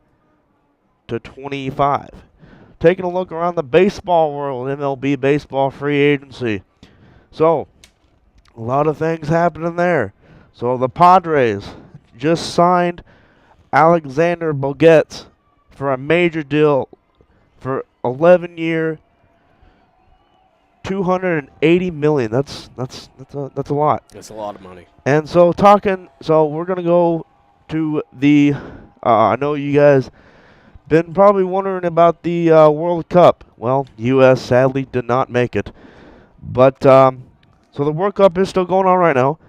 Marco beat Portugal 1-0, and England is facing France at 1 o'clock on Fox Sports. And right now, taking a look at the women's basketball.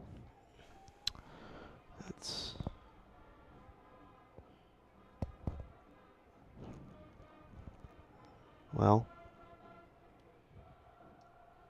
I'll find it here eventually, but we'll take a look at that as well. So that's all going around college sports right now.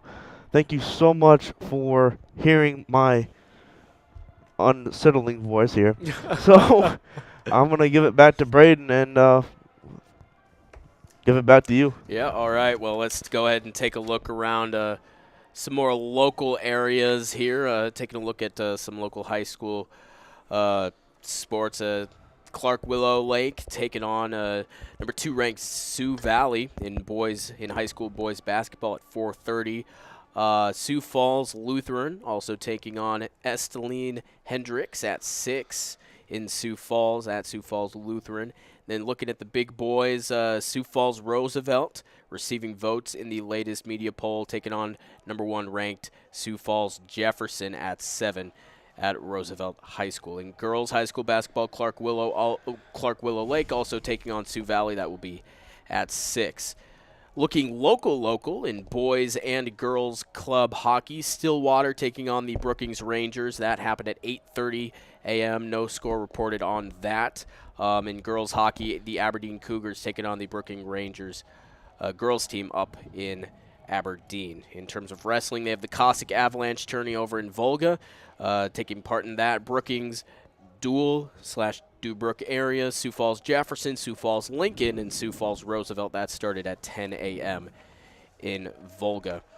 Looking at college, number 24, Kansas State taking on South Dakota State. That is currently underway or getting ready to get underway in Kansas City. Concordia St. Paul taking on Augustana at 3:30. Winona State taking on Sioux Falls at 3:30. And Dort taking on Dakota Wesleyan at 2. In men's basketball, South Dakota State taking on Eastern Washington later on today. We will have that for you on KSDJ. Make sure to tune in for that. Concordia St. Paul also taking on Augustana. Winona State, Winona State taking on Sioux Falls. Concordia taking on Augustana. Dakota State at home versus Midland. Dort also playing Dakota Wesleyan in Sioux Center. And in college wrestling, South Dakota State currently in Cedar Falls, Iowa, taking part in the UNI Open. In the minor leagues, the Stampede are in Sioux City taking on the Musketeers. That game will be at 6:05. And in terms of G League basketball, the Skyforce are once again at home in the Pentagon taking on the Motor City Cruise. That will be at 7. So there's a spin around the world of sports. Looks like we're about ready to get things underway for the second half. What's something you want to see from the Jackrabbits heading into the second half, Dalton? Well, just a little bit more offensive, more action, a little bit more power on the offensive side. So we'll see. All right. Well, both teams are out there now.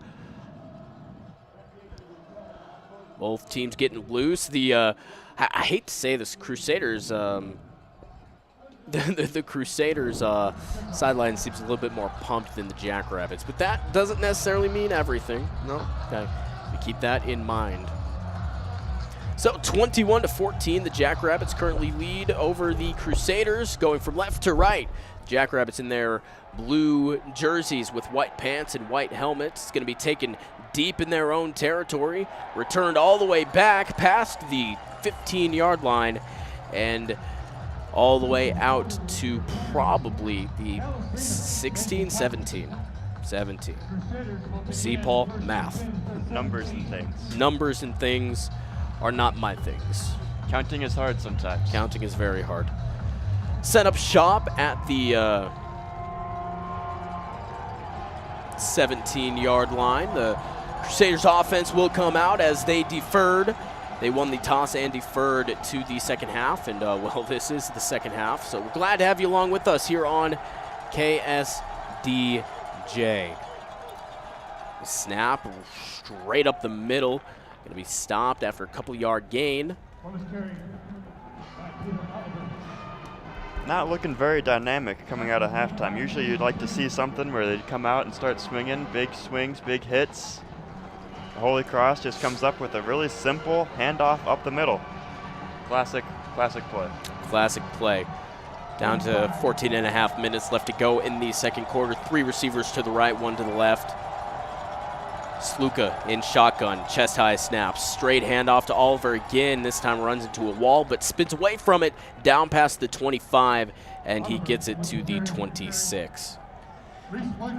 Looked like that's not where the blockers were supposed to be for the way that play was set up. Really easy handoff because there's nobody in the backfield except for the Holy Cross players. But they run right into 3 Jackrabbit linemen right in the way. Crowd getting loud once again. Sluka in the backfield all by himself. Bunch formation off towards the right for the receivers. Now a motion coming to the left. Fake jet sweep, and it's not fooling the Jackrabbit defense. He just finds a little bit of a hole to get enough for that first down. They've been running up through the same gap between the same guard and tackle so far this half. Only averaging about 2 or 3 yards, maybe 4 yards of play, but that's enough to move the sticks after 3 times. Yeah, just those small chunks of yardage. It starts to add up here as they get a new fresh set of downs at the 31. Sluko set up out of the pistol. Again, the 3 receivers bunched towards the right. This time a motion a little bit less jarring. It's a fake handoff. Now Sluka moving to the right. The pocket collapsed. Blown up by the Jackrabbit. The edge comes around. He runs straight into Dyshawn Gales. He gets tackled for a loss. And that sack will bring up a 2nd down and long, probably about a 2nd and... They're marking it about 16. 16. Like I said, math, hard. It'll set up at the 25. 2 off to each side. Snap. 1 step back, has a hole, steps up and runs. Squeaks past him, down to the 40, past that to the 45, and even a little bit more beyond that. They'll mark him at the 46. Holy Cross has yet to run a passing play this half, but why would you really want to if you're Holy Cross and what you're running is working out this well, chipping off a couple of yards every once in a while? That one was fortunate for them, able to break off and get out of that deep hole they were in. 3rd and 16, 3rd and long. Not quite 3rd and forever, but not something you usually dial up a run play for. The 21-yard scramble sets him up near midfield. Snap a straight handoff to Oliver. Again, a couple yard gain. Again, right up the middle. Not a lot of variety for Holy Cross, but it's working so far. It's working, and that's all that matters. That'll get them right at the 50. So 2nd and 6 at midfield. Gotta wonder what kind of adjustments the defensive coordinator is thinking about for South Dakota State, trying to block up some of these holes. Set up with 4 down linemen for the Jackrabbits on defense. Still in a shotgun motion right behind the line. They will rush those 4. Sluka pointing downfield, moving off towards the near side, has nobody open. He's forced to run, and he will get the 1st down, looks like. It's finally, plays whistle dead. Had forever to go in that pocket. Looked like he could do whatever he wanted at that time. Just nobody was open. Great coverage by the Rabbits downfield. And finally, Sluka takes off down the left side. And he has 2 blockers, so he's able to pick up a couple extra yards and turn that nothing that they had into at least something. Set up at the 42 of the Jacks. Another fresh set of downs. Motion right behind the line. Steps back, shadowing the right guard. Now takes the snap and hands it off again straight in the middle. Motions that player from the right side of the line into just off of right center from the nose tackle, from the center, and uses him as an extra blocker. Waits for him to get set. You don't want to get an illegal procedure or anything like that. Waits for him to get set, and then running back follows him right up the line, gets the yards they wanted. Set up, 2 receivers right. Again, that same motion. High snap brought down and fake handoff. He has a lot of green space. 20, 25, down to the 10, the 5, the stiff arm. He's pushed out of bounds just before he hit the goal line. Saluki was hoping for a penalty, and it looks like he's able to coach it out of the referee. Thinks he was thrown down a little too aggressively.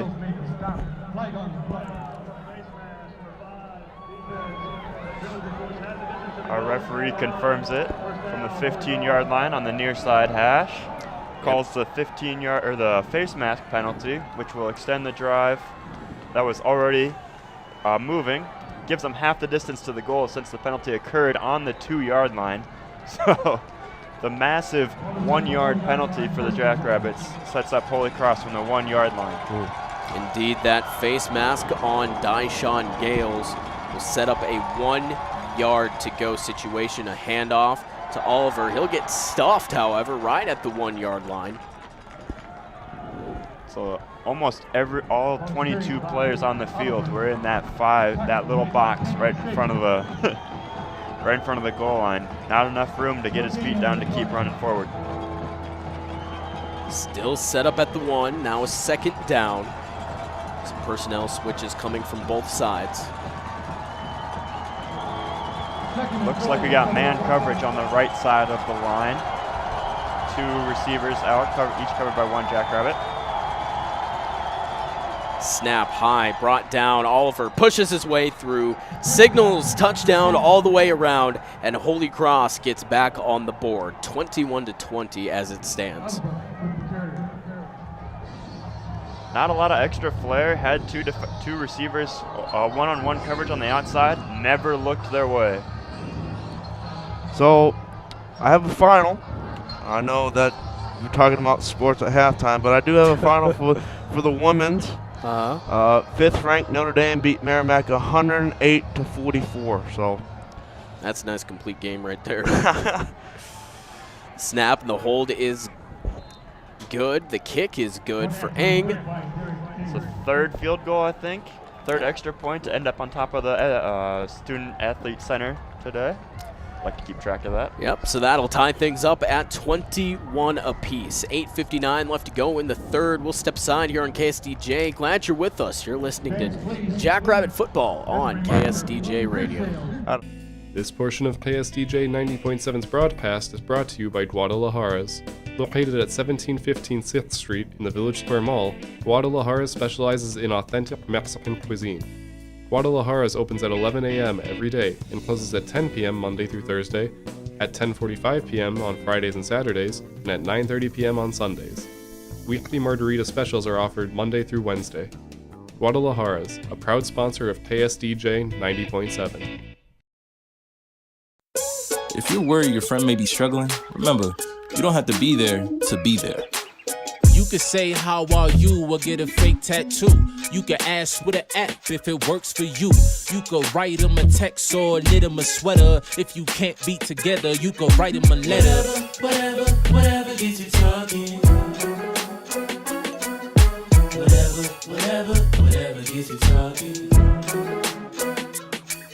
You could chat on the game, kick off your flip-flops. You could ask on your couch while you binge watch. However you do it, you gotta ask a friend. And if they don't share, you can ask again. Whatever gets you talking. Whatever gets you talking. Reach out to a friend about their mental health. Learn how you can help at seizetheawkward.org. Brought to you by the Ad Council, American Foundation for Suicide Prevention, and the JED Foundation.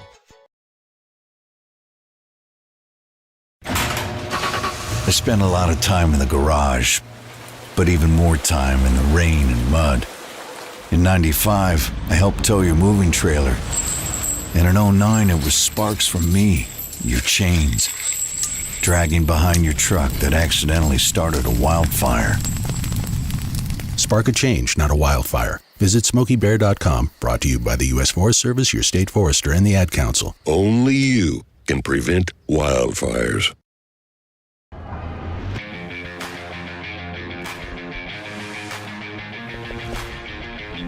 (21-21). Holy Cross kicks it from right to left. Going to be brought down by Yankee at the 15. Going up between there. Gets down to the 30. Pushes across. Maybe to the 33, 32-yard line. And that's where the Jackrabbits will start. That was an ideal start for Holy Cross coming out of halftime. Able to start the drive with some small chip yarding plays. Finally get a big blow-up play by their quarterback using his legs, drawing the face mask penalty to get 1 yard. Still helpful. Shortens up the field for that goal line play. Able to finally punch it in and tie up the game. See what SDSU can set up here. So they'll set up first down and 10 on their own 31-yard line. Gronowski claps once, takes it at the face mask. He has nowhere to go, just pushes behind the 605 Hogs. Does get quite a few yards off of it. It did look like there was nothing there right at the beginning of the play, but he turns it around and gets behind some big boys and turns it into, looks like it might have even been 6 yards. Yep, 6 yards, 2nd and 4.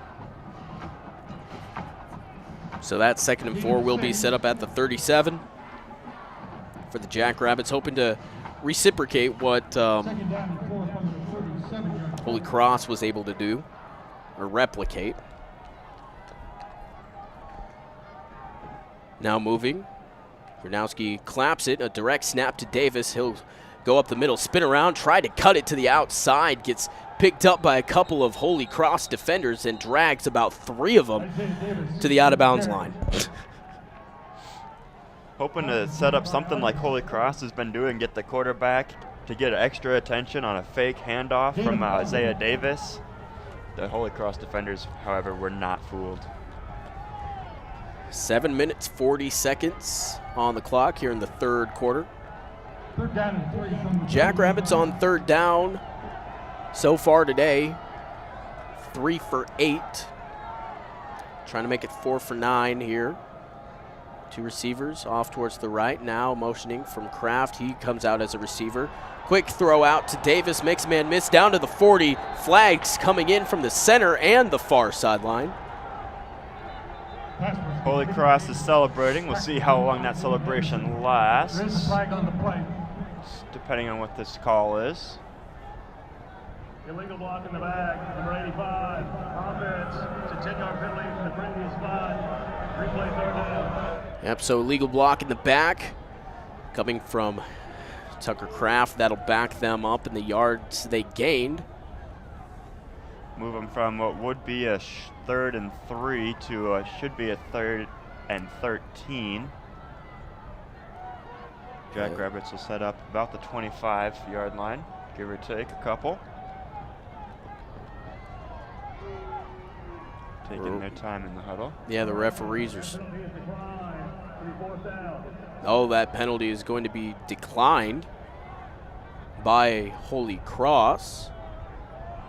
So they're just going to go ahead and elect for the stop that they got, forcing a 4th down situation for the Jacks.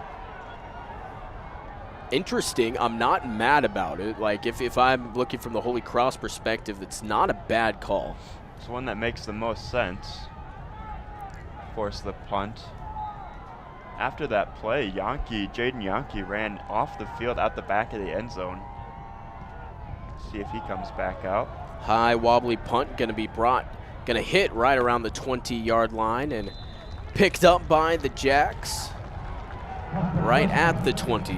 So they'll probably spot it at the 23, and that's where the Crusaders will set up when we come back. 7 minutes left to go in the third quarter. 21-21. That doesn't seem right.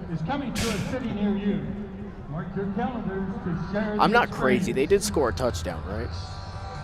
Holy Cross? Yeah, tied at 21. Oh, tied at 21. Okay. See, this is what no sleep does to you. We'll be back right after this. I spent a lot of time in the garage, but even more time in the rain and mud. In '95, I helped tow your moving trailer. And in '09, it was sparks from me, your chains, dragging behind your truck that accidentally started a wildfire. Spark a change, not a wildfire. Visit SmokeyBear.com, brought to you by the U.S. Forest Service, your state forester, and the Ad Council. Only you can prevent wildfires. Uh-oh, Brad's buzzed. Oh, yeah? Yeah, he's starting with the woots. And now a speech. I just want to say that friendship is about heart and brain. Who's with me? Good thing is, he knows when he's buzzed. And my brain is saying, when it's time to go home, somebody call me a ride. Love that guy. Me too. Know your buzzed warning signs? Call for a ride when it's time to go home. Buzz driving is drunk driving. A message from NHTSA and the Ad Council.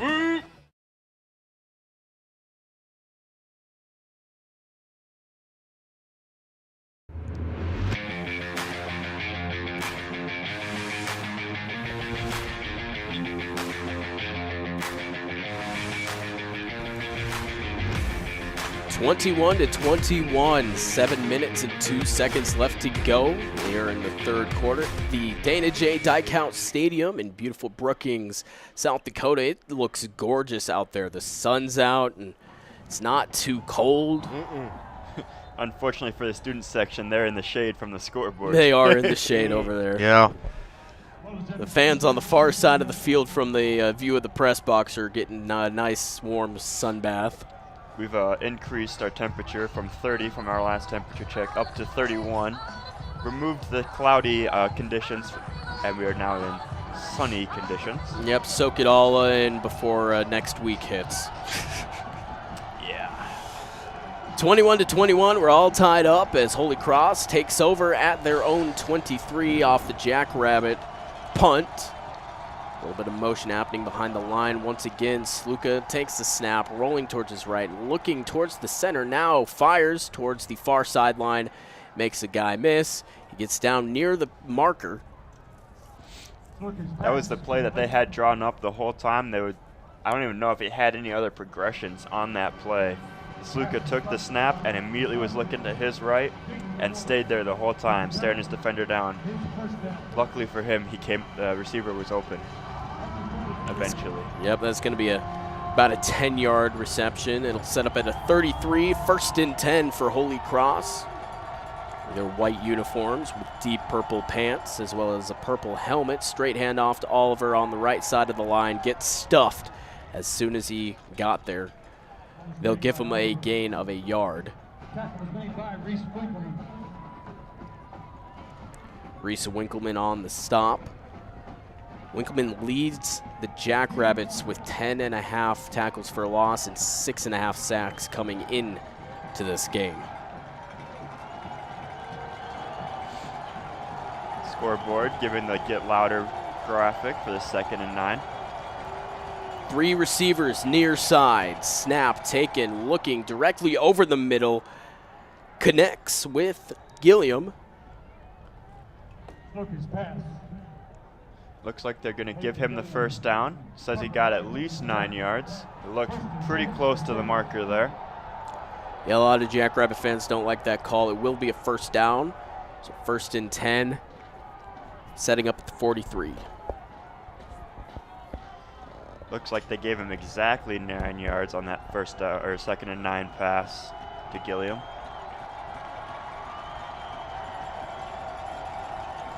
Shotgun for Sluka. Gets it, keeps it straight up the middle. Gets wrapped up by the legs, then finally gets hit a second time and brought down. About a 1-yard gain. It's hard to evade defenders when you got a guy holding on to your left ankle. It's very hard. Especially when they're coming at you at full speed. It's going to hurt. Yep, that 2-yard keeper from Sluka will set up a 2nd and 8 on their own 45. Getting the call from the committee on the sideline. Finally sets up. Again, trips towards the near side on the left. Now motion. Shadowing the line. Now a straight keeper from Sluka gets upended in the behind the line of scrimmage.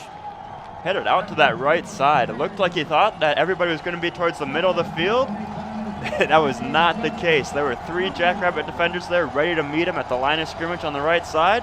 Took him down immediately. The Jackrabbit defense did not bite on the fake.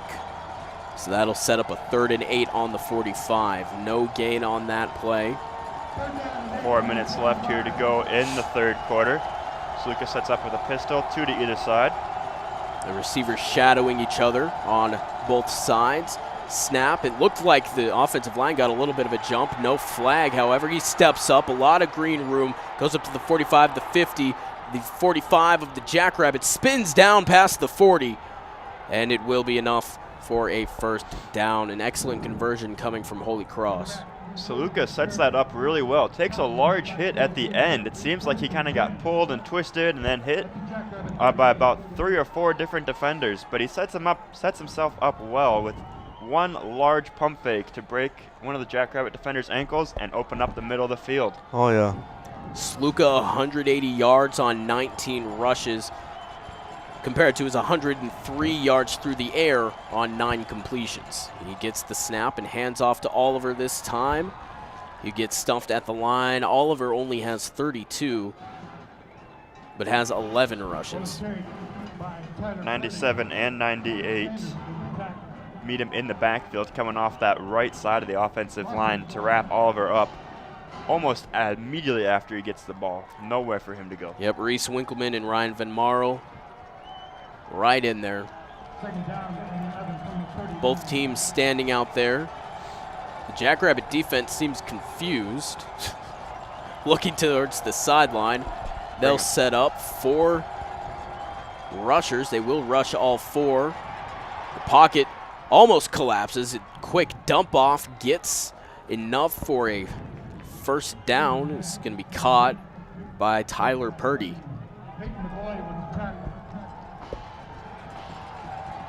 Set up a 3rd and reasonable. 5 yards to go. So we tick down close to 2 minutes left in this 3rd quarter. A huge part of which has been Holy Cross holding the ball. Yeah, they've really been running this clock out and running the ball. All 4 Jackrabbit defensive linemen are standing there with their hands on their hips, looking like they might be just a little bit tired here. Yep, and a handoff given to Oliver. He gets tripped up. He will fall forward, though. They will give him the signal to move the chains, give the Holy Cross a first down. The home crowd does not agree with it. It looked to me like the initial spot of the football put him about 6 inches short of the first down. Give him the benefit of the doubt here. They're closer to the play than I am. I personally agree with you. Yep. And the fans here, but yep. At least the initial line judge. Yep, it will be a 1st and 10. Another handoff to Oliver straight in the middle. Will be a gain, but stopped after about 2 yards. Caden Johnson in the middle of that play. At the end of the play, you can see his arm. He was the one flailing around. He was trying to pull that ball out. He knew where it was, just couldn't quite get enough of the ball to force the fumble. Now less than a minute to go in the 3rd frame. 1 receiver far on each side. Face high snap, stepping back. There's a lot of pressure in the backfield. He dumps it off. He can't get it to connect with Coker. He was wide open in the middle of the field. He just decided to let go of the ball, not hold on to it quite well enough. The lineman for the Jackrabbits came up, and as well as the middle linebacker. And Sluka was able to make both of them miss. He just couldn't make the ball stick in Coker's hands. 35 seconds left to go. The clock is stopped. Trips to the right, single to the left. 1 back in the backfield. Sluka claps, looks towards the sideline. The Jackrabbit fans making some noise. Sluka now barking some orders near the offensive line. The back switches towards his right and goes out in a motion. It's going to be a keeper from Sluka. Jukes, tried to juke again. He leans it forward, gets it to the 21. Obviously not enough for a first down off the 3rd and 8. They'll mark him at the 22. It'll be a 4th and 4. Not quite enough of a reach on Sluka to reach those extra 4 yards to get the first down as he's falling down. They are going to go for it. 4th down. It's all or nothing. Trips right, single left. Motion coming from right to left. Now putting 2 on each side, and looks like it will be the end of the 3rd quarter as the time ticked down. We'll see what happens. We'll see what Holy Cross decides to do when we come back here on KSDJ. You're listening to Jackrabbit Football on your student home for Jackrabbit Athletics. KSDJ Radio. Accidents happen far too often and never at a convenient time. That's why Dave's Collision Repair Center is here to help. Their highly trained staff will help you by working with both you and the insurance company handling the claim. The staff at Dave's Collision takes pride in returning your vehicle to you in a timely manner and looking as good as it did before the accident. You'll find them at 1019 Main Avenue South or online at davescollision.com.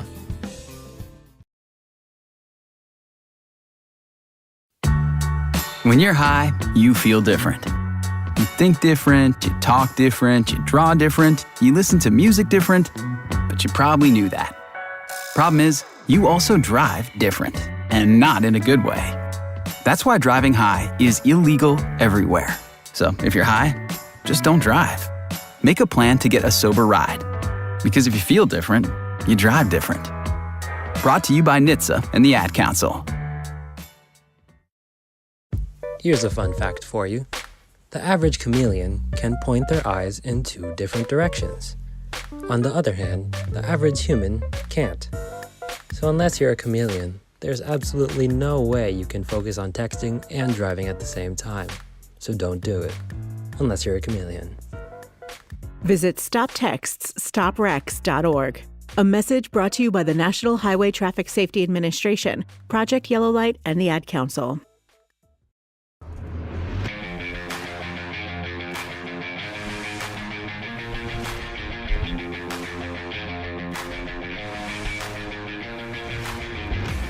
We're all knotted up at 21, headed to the fourth quarter. It's currently a 4th down and 4-yard situation for Holy Cross. At the end of the quarter, they came out, acted like they were going to go for it, obviously, to run the rest of the time out in the corner. There is a chance that they still come out in that same formation and use the gutsy call to try and go for it to break the tie and establish even more dominance here in the second half. They're currently on a 12-play drive that took the last 7 minutes off the clock in the third quarter. They're really winning the possession game right now, leading the entire possession 26 minutes to 18. And that's a huge part of SDSU's game, possessing the ball as much as they can. Well, that's what happens when Holy Cross has just been running the ball this whole time. That just is what eats up the clock. Oh. See, trying to find Sluka on the sideline or somewhere. Looks like their special teams is coming out to attempt the 32-yard field goal. So setting up, Ing to kick. Pawnee to hold. The snap, hold, kick, up. It's going, and it is no good. The pride of the Dakotas was right behind the upright for that kick, so they were, you can imagine they were loud, waving around, trying to make as much of a distraction as possible. Yep, it misses just right if you're looking towards them, if you're looking north here at the Dyke House Stadium. That's a huge miss for the Crusaders. The Jackrabbits will get it at the 22 and look to capitalize on it. We'll take another quick break here on KSDJ. When we come back, we'll have the official start of the fourth quarter. You're listening to Jackrabbit Football on KSDJ Radio. Walking into the building for the first time after the shooting, it was crippling, but it had to be preserved. In response to the Pulse nightclub shooting that affected the LGBTQ community, Barbara Poma, owner of Pulse, founded the One Pulse Foundation to honor Pulse victims and survivors. If you're an ally of this community, speak out. There are more of us together than apart. It is the power of love in its rawest form. Join the fight for LGBTQ acceptance. Learn how at lovehasnolabels.com. Brought to you by Love Has No Labels and the Ad Council. This portion of KSDJ 90.7's broadcast is brought to you by Guadalajaras. Located at 1715 6th Street in the Village Square Mall, Guadalajaras specializes in authentic Mexican cuisine. Guadalajaras opens at 11 a.m. every day and closes at 10 p.m. Monday through Thursday, at 10:45 p.m. on Fridays and Saturdays, and at 9:30 p.m. on Sundays. Weekly margarita specials are offered Monday through Wednesday. Guadalajaras, a proud sponsor of KSDJ 90.7.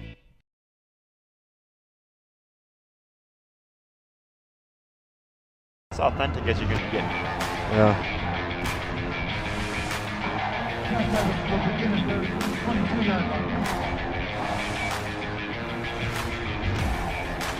(21-21), the Jackrabbits take over at their own 22-yard line after the missed field goal from Holy Cross that would have taken the lead. Now the Jackrabbits have a chance to drive down the field and do that themselves. That was the longest drive of the whole game by either team. Wide open on the near sideline. That's going to be Jaden Yonke toe tapping it in. A nice connection from Gronowski to Yonke. Paul, you said that you have seen both Yonke brothers go into the locker room individually for whatever reason. It doesn't look like it had anything to do with anything injury-wise. Looks like maybe they were just pulling a Paul Pierce and they had to go to the bathroom or something. Hey, maybe. You can't blame them. When it's time to go, it's time to go. It's time. Gronowski takes a snap, handoff straight into the chest of Davis. Has a hole, down past, gets to the 40, and he's brought down just shy of that 40. That's 2 large chunk plays for the Rabbits on this drive. Last one was 19 yards. This one's probably about the same, 15 to 20, somewhere in there. Jackrabbits are off to a hot start in this 4th quarter. Well rested after sitting on the sideline for 7 minutes and 6 seconds of game time to end the 3rd quarter. Yeah, let's see if they can keep moving it down the field. Jackson Yonke far on the right side. Otherwise, everybody else is bunched up near the line of scrimmage. Mike Morgan into the game, shadowing on the left side. Another handoff to Davis. Cuts it up past the 35. Gets a couple of extra yards beyond that. And again, this isn't necessarily a big play, but this is big compared to the just small chunks of yardage that they're getting. And Isaiah Davis returning to his form of the 5 yards per carry average. Well, so far the Jackrabbits have had that 19-yard play to Yonke, 18 yards by Davis on 2 plays ago, and 7 this time. That's pretty good numbers as 2 receivers come towards the left side, 2nd and 3. Dropping back is Gronowski, standing in there, taking a hit too. He just got it out of reach from Yonke, and it looks like Gronowski has to walk around a little bit, holding his stomach near his ribcage. Probably just got the wind knocked out of him a little bit as he comes walking towards the sideline. He took a pretty big hit after letting that one go, and seeing that defender coming around the edge probably got to him, resulting in him overthrowing Yonke just a little bit. If he had just another half second, he probably would have had that completion for another 15-plus yards. Yep. The trooper Gronowski's going to stay in there in the shotgun with the back behind him. Another snap and a handoff, gives it to Davis, bounces outside past the 30, down to the 25, gets wrapped up and keeps pushing. They're going to call him down at the 25, however, but again, an excellent display of power from Davis. Davis comes out of there looking a little bit disappointed because at the end of the play, maybe it was everybody stopped playing because of the whistle, but it looked like he was not that wrapped up, ready to keep running. He'd been moving that whole time. He'd been moving that whole time, but it is enough for a first down, and that is the big thing that matters. Another 9 yards onto the Jackrabbit total. 12 and a half minutes left to go in the 4th. Gronowski claps once, motion from Kraft from left to right. Takes another snap at the waist, handoff to Davis again, cuts back towards the inside, barrels his way down to the 20 and another 5-yard gain. He seemed to find a groove here. Jackrabbits has seemed a little bit sluggish for most of the game outside of a couple large breakaway plays throughout these first 3 quarters. But now it looks like they're woken up. Maybe they're just an afternoon team. Playing in the morning is not what they need to be doing. Especially at 11 a.m. It's early for some college kids. It's early for me. It's early for me. No comment. Yep. Ball set up at the 20-yard line. Just 20 yards to go to the end zone. A 2nd and a 5. Flags fly in. Obviously, procedure penalty. Let's listen in and hear what it is. It looks like. Ball start, Brady 7. Offense, 5-yard penalty. Still 2nd down. Zach Hines a little too excited to get the play rolling. Called for the false start penalty. So that'll basically just negate that 5-yard rush from Davis previous. It'll be a 2nd and 10 now. Set up at their 25.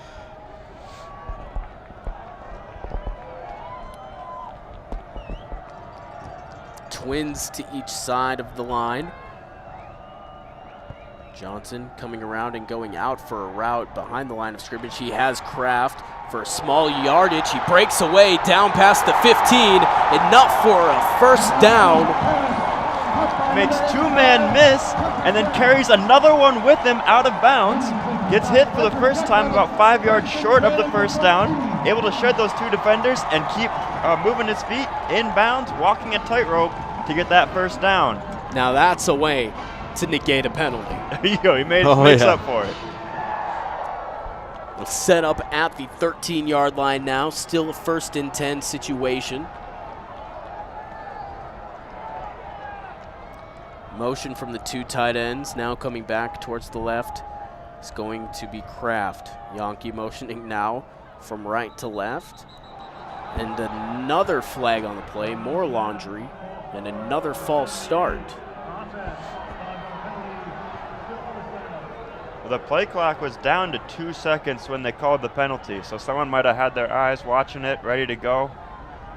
Little extra early. So that'll back him up a little bit. That'll get him to the 18-yard line.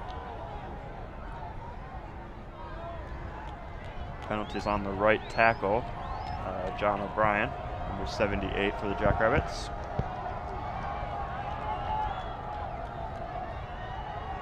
Gronowski in shotgun, twins to the left.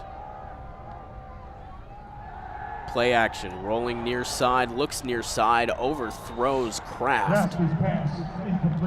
I wasn't able to count all the players in the box before the play started, but I'll tell you, it was more than 60% of the players on the field for the defense. For sure. They were ready to bring pressure, and it got to Gronowski, able to affect the play, make him throw earlier than he wanted to, and over the head of his defender, or his receiver. So they'll break the huddle, a 2nd and 15 on the Crusader 18. Setting up backs to either side of Gronowski, one of them being tight end Kraft. Quick hit out to Yankee, down to the 5, into the end zone, leans in with his back for a Jackrabbit touchdown. What a move by Yankee. Catches the ball in open space. One defender is the only person able to make a play. A quick fake spin by Yankee to send the defender sliding on his stomach. Nowhere near Yankee. Able to walk into the end zone.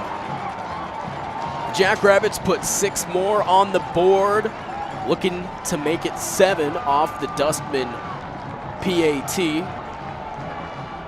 That is an 18-yard completion from Gronowski to Yankee. The snap and the hold is good, as is the kick. Another ball enters the roof. Hunter Dustman still 100% on PATs this year. Came into this game with 45, and I do believe this is their 4th touchdown. It's a lot. The Jackrabbits do like to score. Yeah, they do. 28-21, 10 minutes left to go in the 4th quarter. We'll step aside here on KSDJ. You're listening to Jackrabbit Football. We'll be back right after this. I spent a lot of time in the garage, but even more time in the rain and mud. In '95, I helped tow your moving trailer. And in '09, it was sparks from me, your chains, dragging behind your truck that accidentally started a wildfire. Spark a change, not a wildfire. Visit SmokeyBear.com, brought to you by the U.S. Forest Service, your state forester, and the Ad Council. Only you can prevent wildfires. Uh-oh, Brad's buzzed. Oh, yeah? Yeah, he's starting with the woots. And now a speech. I just want to say that friendship is about heart and brain. Who's with me? Good thing is, he knows when he's buzzed. And my brain is saying, when it's time to go home, somebody call me a ride. Love that guy. Me too. Know your buzzed warning signs? Call for a ride when it's time to go home. Buzz driving is drunk driving. A message from NHTSA and the Ad Council. When you're high, you feel different. You think different, you talk different, you draw different, you listen to music different, but you probably knew that. Problem is, you also drive different, and not in a good way. That's why driving high is illegal everywhere. So if you're high, just don't drive. Make a plan to get a sober ride. Because if you feel different, you drive different. Brought to you by NHTSA and the Ad Council.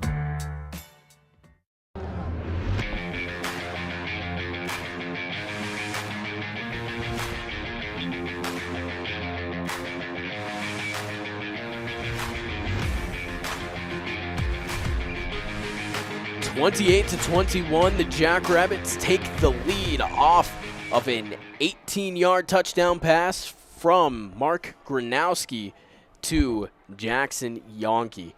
That caps off a 9-play, 78-yard drive. Gives the Jackrabbits back the lead. This looks like a completely different Jackrabbit football team than we saw the first 3 quarters. For sure. Just over 10 minutes left to go in the fourth, 28-21. The Jackrabbit defense really has to step up here, force an out. Don't let them score, and then if they get the ball back, they can just try and run some time out. Kickoff will go out of bounds, bouncing at about the 15-yard line.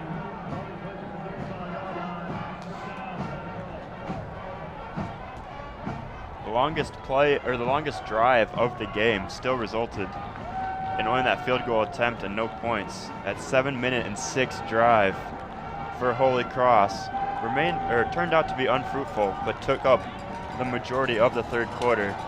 But that might have set the Jackrabbits up, give them enough time to sit down on the field, talk about it, stand in front of the heaters a little bit, set them up to do their 9-play, 78-yard drive.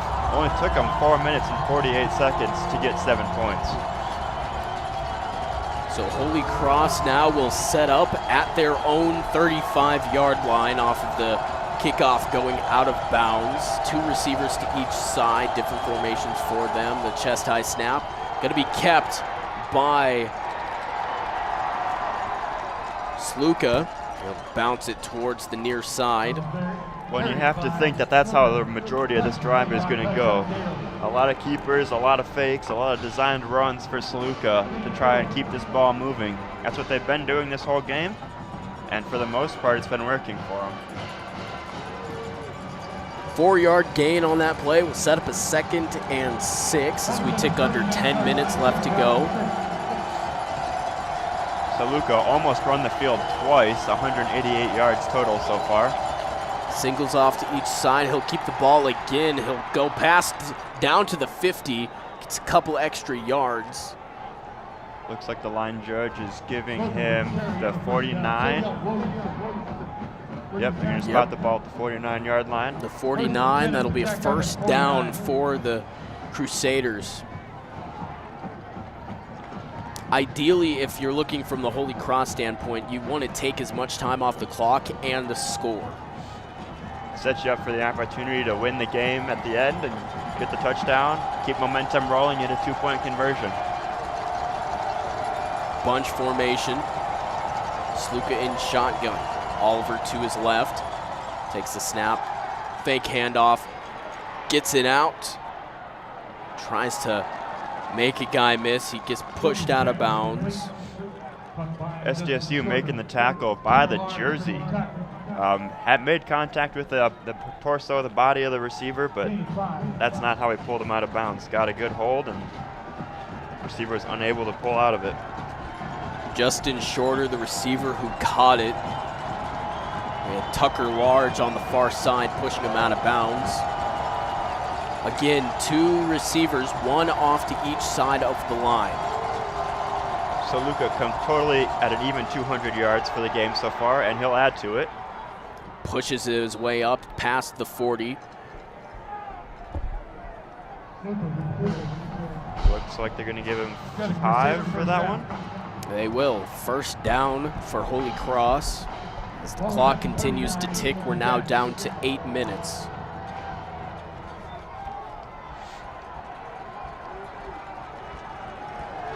Sending 2 receivers out to the right. Tight end on the end of the line. Running back in the backfield. Snap taken from Sluka. He'll go ahead and keep it around the end. Go to the 45, gets pushed out of bounds around the 46. That's where they'll spot him. A really good use of his blockers by Sluka there, who's able to have one of his blockers had a Jackrabbit engaged, and the other Jackrabbit ran into those 2 men, so Sluka was able to escape around the corner and get out of bounds.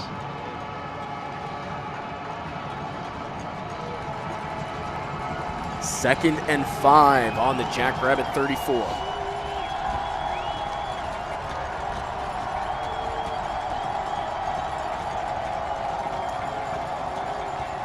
Purdy to his right. Takes a snap, dropping back 3-step. The pocket collapses. It finally gets brought down at the 50. The whole entire defensive line back there. No help from the linebackers at all. The pride of the Dakotas is going wild, as is the rest of the stadium. That sack is about a loss of 15, 16 yards. Sets up a 3rd and 21. Which they haven't had yet so far today, but looks like they're setting up for a 3rd and forever. 3rd and 21 coming into this game. 68 for 150, 45% on 3rd downs. They set up, trips towards the right, twins to the left. Nobody but Sluka in the backfield. The pocket, flag thrown on the near side. I think the line judge is signaling false start. Yeah, Sluka. He's not very happy with his line. And it will be a false start. Again, this crowd's so loud you can't even hear the referee. 28-21, a 3rd and forever for the Crusaders.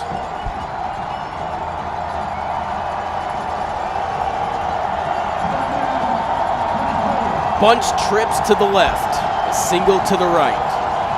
Sluka steps up.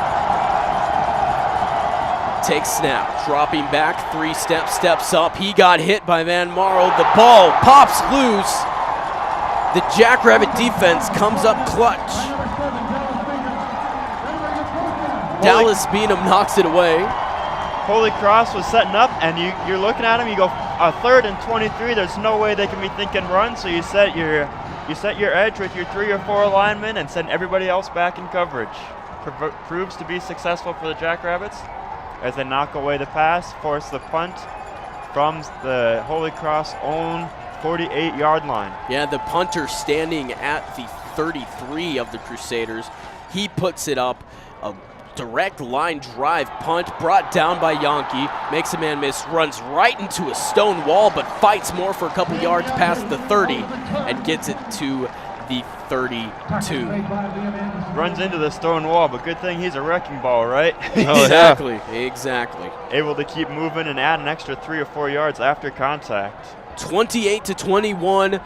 The Jackrabbits have a bunch of momentum going in there. A huge stop from their defense. 5:45 left in the 4th, and it's getting interesting. It's getting real interesting. We'll have the rest of it for you when we come back here on KSDJ Radio. Accidents happen far too often and never at a convenient time. That's why Dave's Collision Repair Center is here to help. Their highly trained staff will help you by working with both you and the insurance company handling the claim. The staff at Dave's Collision takes pride in returning your vehicle to you in a timely manner and looking as good as it did before the accident. You'll find them at 1019 Main Avenue South or online at davescollision.com. When you're high, you feel different. You think different, you talk different, you draw different, you listen to music different, but you probably knew that. Problem is, you also drive different, and not in a good way. That's why driving high is illegal everywhere. So if you're high, just don't drive. Make a plan to get a sober ride. Because if you feel different, you drive different. Brought to you by NHTSA and the Ad Council. Walking into the building for the first time after the shooting, it was crippling, but it had to be preserved. In response to the Pulse nightclub shooting that affected the LGBTQ community, Barbara Poma, owner of Pulse, founded the One Pulse Foundation to honor Pulse victims and survivors. If you're an ally of this community, speak out. There are more of us together than apart. It is the power of love in its rawest form. Join the fight for LGBTQ acceptance. Learn how at lovehasnolabels.com. Brought to you by Love Has No Labels and the Ad Council.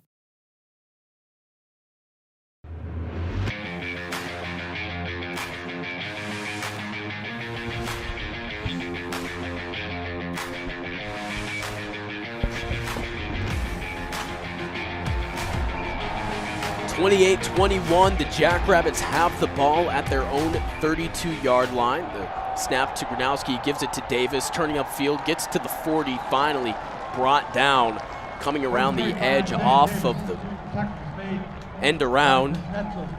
5.5 minutes left to go in the 4th. The Jackrabbits a big part of their plan here, you would have to think, is just running off the clock. Exactly what Holy Cross was trying to do in the last drive, is just run the ball where they've had success. Unsuccessful for them. See if the Jackrabbits can turn it around and keep the ball on the ground, or at least inbounds if they're going to pass it, and keep the clock rolling. They have the lead.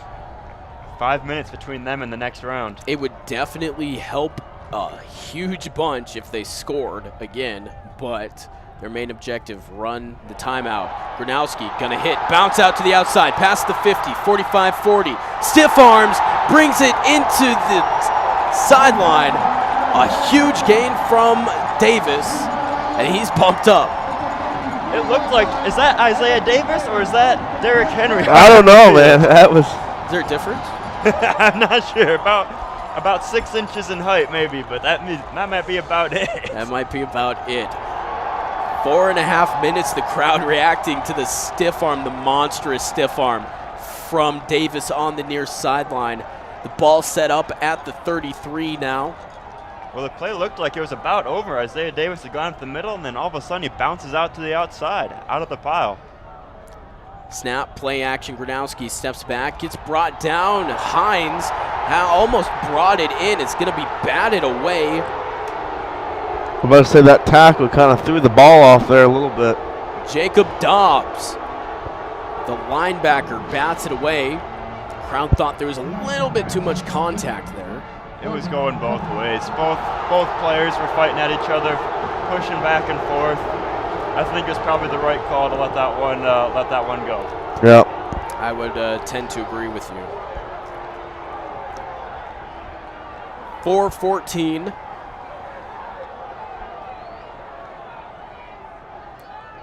Left on the clock. Gronowski quickly throws it out towards the right. Has Jaden Yonke, makes a man miss, down to the 25, past that to the 23.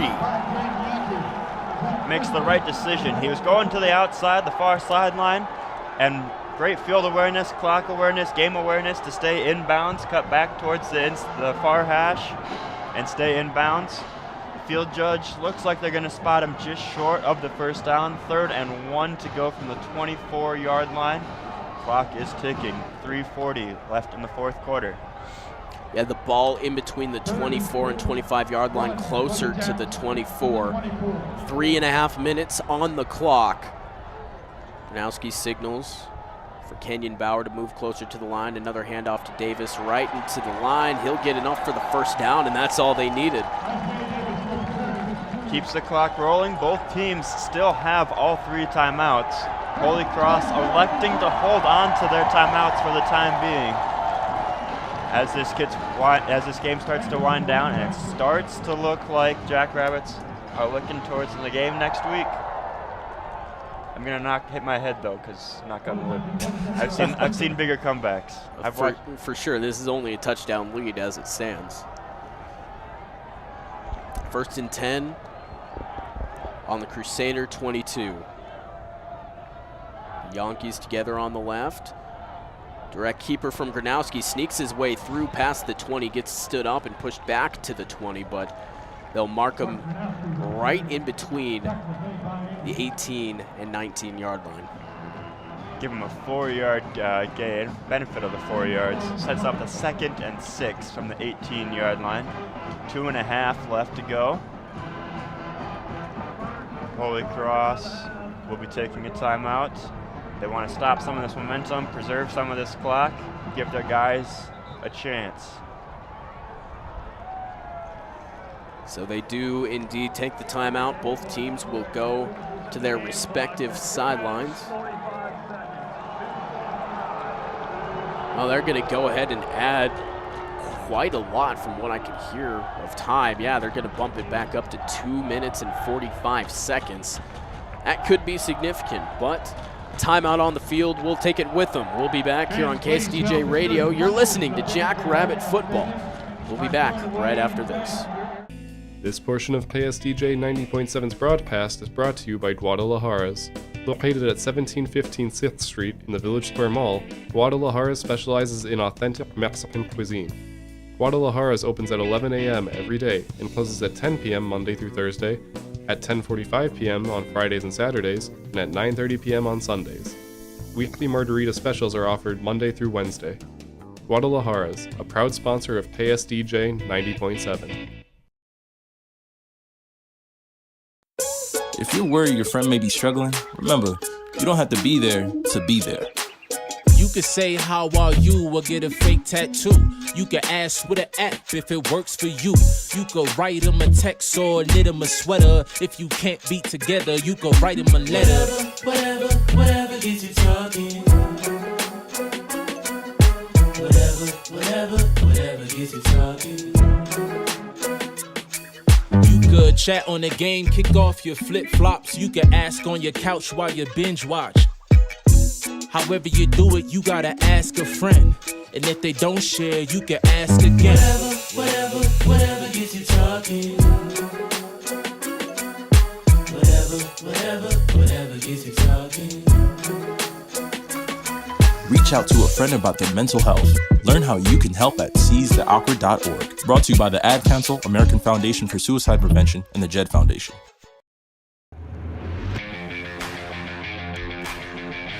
28-21, 18 yards to go for the Jackrabbits.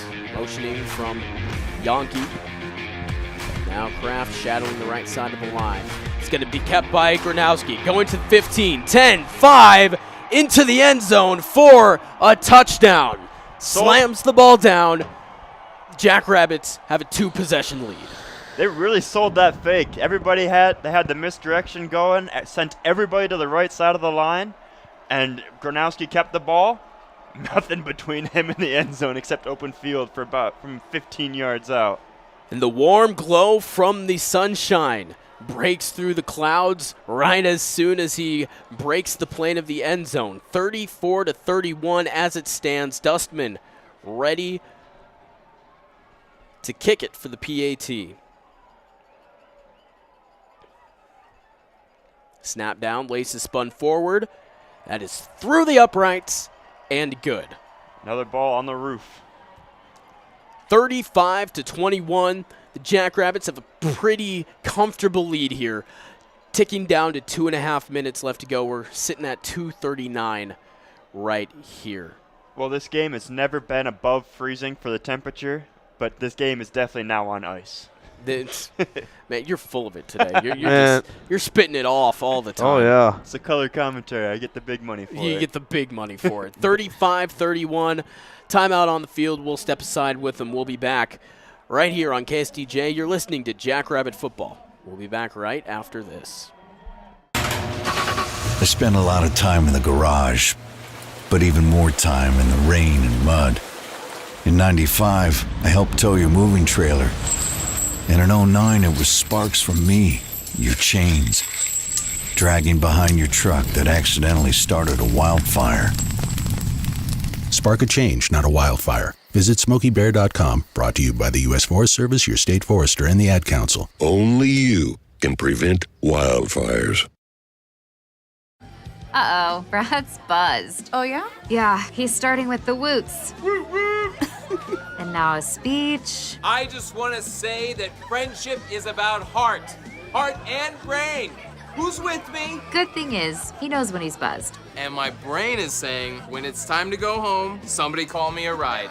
Love that guy. Me too. Know your buzzed warning signs? Call for a ride when it's time to go home. Buzz driving is drunk driving. A message from NHTSA and the Ad Council.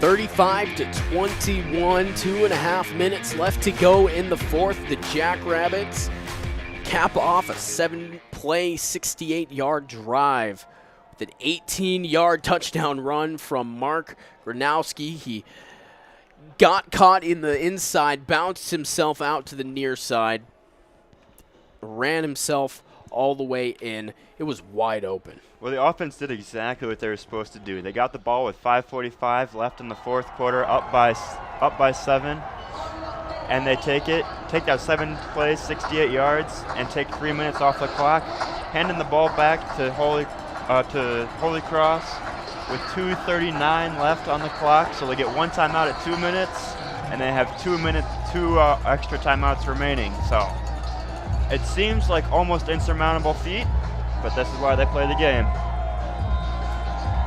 Quick little score update at halftime. The South Dakota State women lead Kansas State 41-35 down in Municipal Auditorium in Kansas City. Neutral site game. We'll check on the score. It probably will still be halftime by the time we get to it. But kickoff going right to left. A line drive kick from Dustman going to hit at the 1 yard line. Goes into the end zone for a touchback. He doesn't get any extra points for putting it in the end zone on the kickoff. No. Sets him up at the 25. I think that should be an addition Yes. to the game of football. Well, Points if you kick it. I feel like if you can kick it from like the 30 or 20 yard line, maybe the 20 yard line is too far, but like the 30 or 25 through the uprights. Get an extra point. Yeah. Might as well. Yeah. If you're doing the kickoff formation, because obviously it's a bit more difficult if you're doing it field goal style. Right. Dropping back, Sluka gets wrapped up in the pocket, throws the ball away. The flag's coming in right at the line. Appears to be holding on the offense. Can't hear him, but yeah, that's what it is. We don't know who it's on. We'll get updated here in a second. Holy Cross gets the holding call. Unfortunate for them, they committed the penalty on a really bad play. Their quarterback was getting taken down 5-10 yards behind the line of scrimmage, even with the penalty. Jack McCauley, the center, gets the holding call. Twins off to each side, shotgun by Sluka. Steps up, fires a line drive, is going to fall incomplete. It's a bounce pass, designed bounce pass. Playing the wrong sport though, that one doesn't count on the turf. That one doesn't count on the turf, that's later. We'll see how many bounce passes we get when the men play tonight on the hardwood. Yeah, that's later. We'll start bounce pass for later. We'll start the tally. Yep. Does that count? Not this one. Oh. This one doesn't get anything. Come on. Not this time. 2nd and 20. Holy Cross in the shotgun. Trips left. Single right. Stepping back. Now steps up in the pocket. Moving towards his left. Quick slings it. Quick dump off towards the far side. Spencer Gilliam with the completion. Looks like they're going to spot the ball at about the 26-yard line. So it'll set up a 3rd and 9. That was about as good as it could have been for Holy Cross. Gain 11 yards, get out of bounds and stop the clock. Ball on their own 26. Twins left, Trips right. In shotgun, standing at his own 20 is Sluka. 3-step drop, steps up in the pocket, it collapses. Pointing downfield, sends it deep, and just in front of his receiver. That was intended for Jalen Cocker. Well, he was open. They had 2 defenders on him, but the way the ball was thrown, it was going to be in the good spot where only his receiver could get to it. He just overestimated how fast his receiver could run. Put the ball a little bit too far away. So it's going to be a 4th and 9. They indeed are going to go for it on their own 26.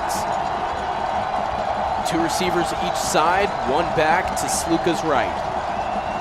Chest high snap, stepping back, looking towards his right, gets wrapped up, almost wrapped up. The ball comes loose and is brought down by his offensive lineman, Grady Smith.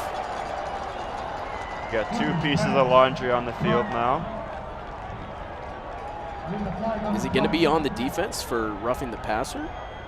Or do you have to report as eligible in college? You do, but I think since that was a... Okay, yeah, no. It is going to be illegal touching. I guess it was a forward pass. If they ruled it a forward pass, that's when that would come into play. Yep. But if it was just a fumble. It looked like he was just trying to get rid of it in any sort of desperation. 4th and 9 with almost no time left on the clock, down by 2 scores, just launching it, hoping a prayer ball, but... Yeah, the reason I was questioning the call of perhaps a roughing the passer just because there was a jackrabbit that was over here going to the referee, like kind of signaling what, like. Well, there was about 4 or 5 defenders who hit the quarterback. I honestly, I that's why I was confused. I was like, are they going to call roughing the passer? I don't think so. Like that wasn't roughing the passer, but I didn't see Aaron Rodgers on the field. So. 1st and 10 now for the Jackrabbits, set up at the 23 of Holy Cross. A reverse coming. Landon Wolf gets the jet sweep handoff. Won't go anywhere, but.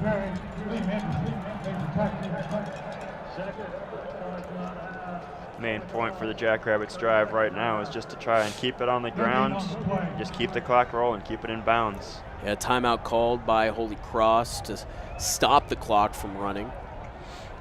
Trying to draw something up to make up this deficit, down 21-35 with only 1:38 left in the 4th. I'm not sure what kind of prayer play mastermind you can come up with at this point. I'm just a geek who talks into a microphone. I know the game of football. I don't know how to strategize for it. Yes.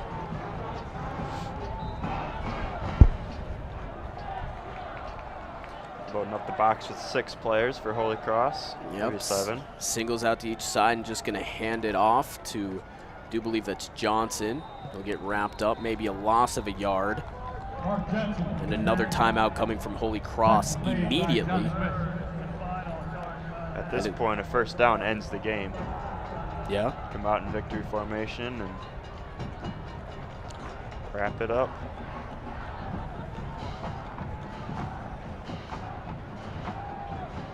$35-21. Buck 32 left in the 4th. It's going to be a 3rd and 10. Well, both teams return.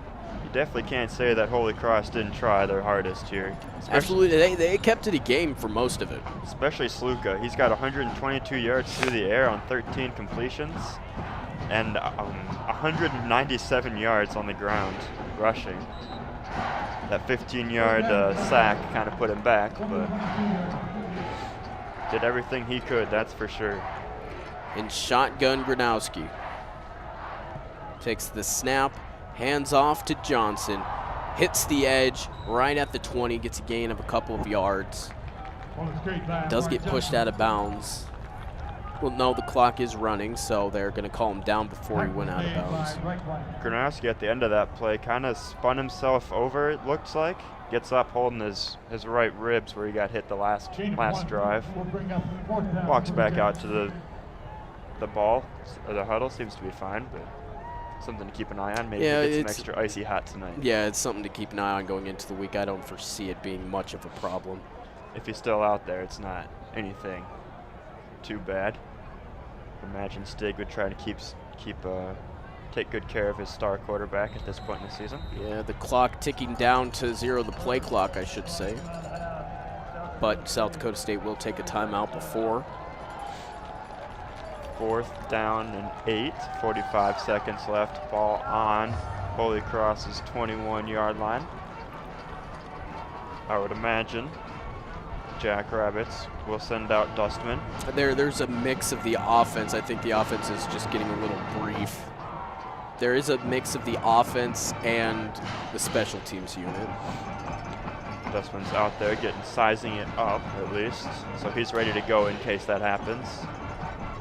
Both Dustman and Mueller, Jaden Mueller, the long snapper. 45 seconds left to go in the 4th frame.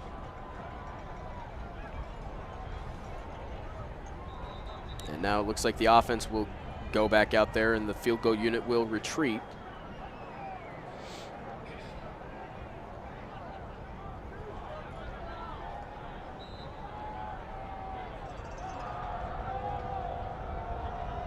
Gronowski takes the snap. Fake handoff to Davis. Has Yonke over the middle, down to the 5 and the end zone. In for another touchdown. That's just a quick little fake at the beginning of the play. And Yankee was wide open over the top. The defender was with him, but he was 2 or 3 steps behind. Nothing you can do to stop it at that point. 20-point lead for the Jackrabbits currently, 41-21. Jaden Yankee pointing to the crowd as he jogs off of the field. He's had a game, 3 catches for 49 yards, now a touchdown. Caps off the end of the drive. It started at 1:44 left in the 4th as the kick goes onto the roof. Next to the last kick that was on the roof that's not been retrieved yet. Figured they might as well just wait it out. 42-21, 39 seconds left. 4 plays, 23 yards. Only needed 1 set of downs. Jackrabbits to go the 23 yards they needed. The big object of this, carrying that offensive momentum into next week as they will take on the Montana State Bobcats right here in Brookings. A Bobcats team who beat them last year, who whooped up on... Oh man, I'm really bad. I should know who they played last night. I watched it too. Like, come on, man. This isn't fair. I'll get an update for that. I know all of you are screaming at me. Will it be a different semifinals than last year? Because that's last year the Jackrabbits went to Montana State. Yep. Well, they got beat pretty bad. They just forgot how to play football. Stands were covered in snow. I remember watching it on campus. It's the second time the ball's fallen off the tee for this kickoff to end the game. 39 seconds left.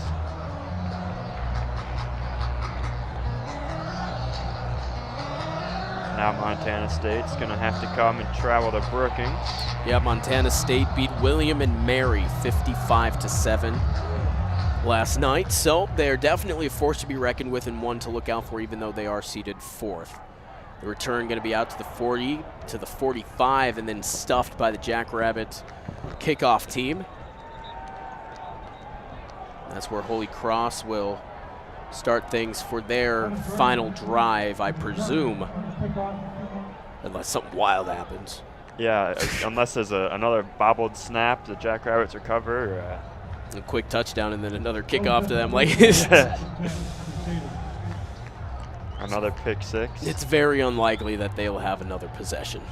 Let's put it that way. I would be surprised. Yes. Number 9 comes out to start again.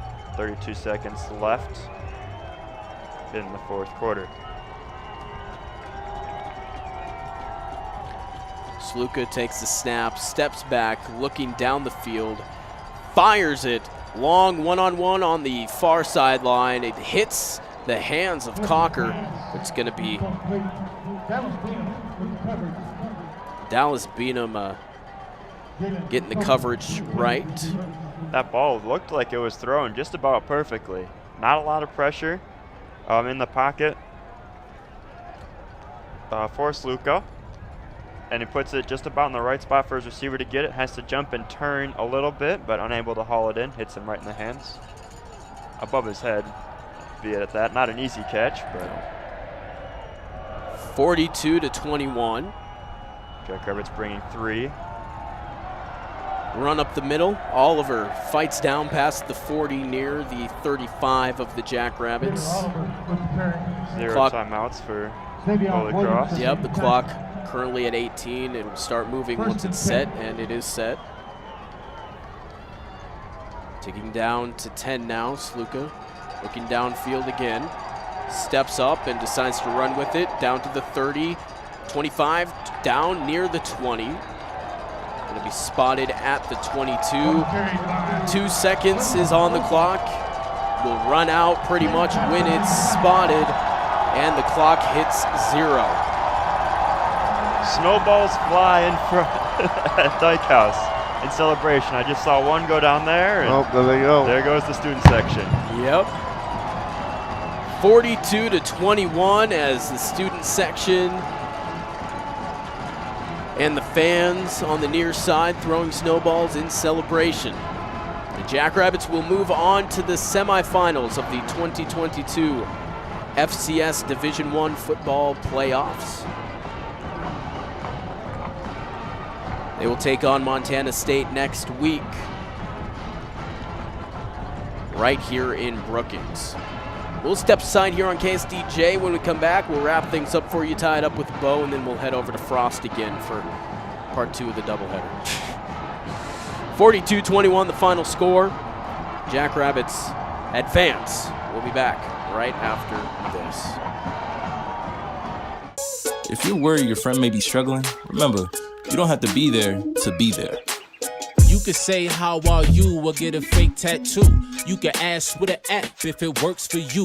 You could write him a text or knit him a sweater. If you can't be together, you could write him a letter. Whatever gets you talking. Whatever gets you talking. You could chat on the game, kick off your flip-flops. You could ask on your couch while you binge watch. However you do it, you gotta ask a friend. And if they don't share, you can ask again. Whatever gets you talking. Whatever gets you talking. Reach out to a friend about their mental health. Learn how you can help at seizetheawkward.org. Brought to you by the Ad Council, American Foundation for Suicide Prevention, and the JED Foundation. I spent a lot of time in the garage, but even more time in the rain and mud. In '95, I helped tow your moving trailer. And in '09, it was sparks from me, your chains, dragging behind your truck that accidentally started a wildfire. Spark a change, not a wildfire. Visit SmokeyBear.com, brought to you by the U.S. Forest Service, your state forester, and the Ad Council. Only you can prevent wildfires. Uh-oh, Brad's buzzed. Oh, yeah? Yeah, he's starting with the woots. And now a speech. I just want to say that friendship is about heart and brain. Who's with me? Good thing is, he knows when he's buzzed. And my brain is saying, when it's time to go home, somebody call me a ride. Love that guy. Me too. Know your buzzed warning signs? Call for a ride when it's time to go home. Buzz driving is drunk driving. A message from NHTSA and the Ad Council.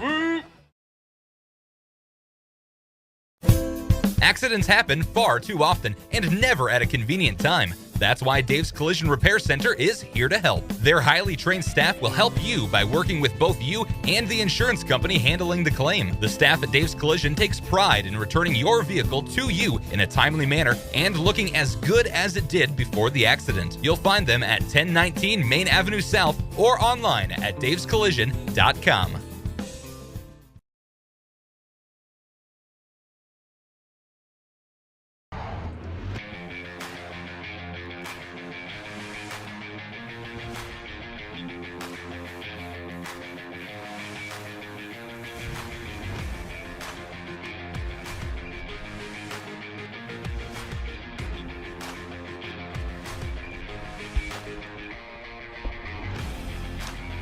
Final score here in Brookings, 42-21.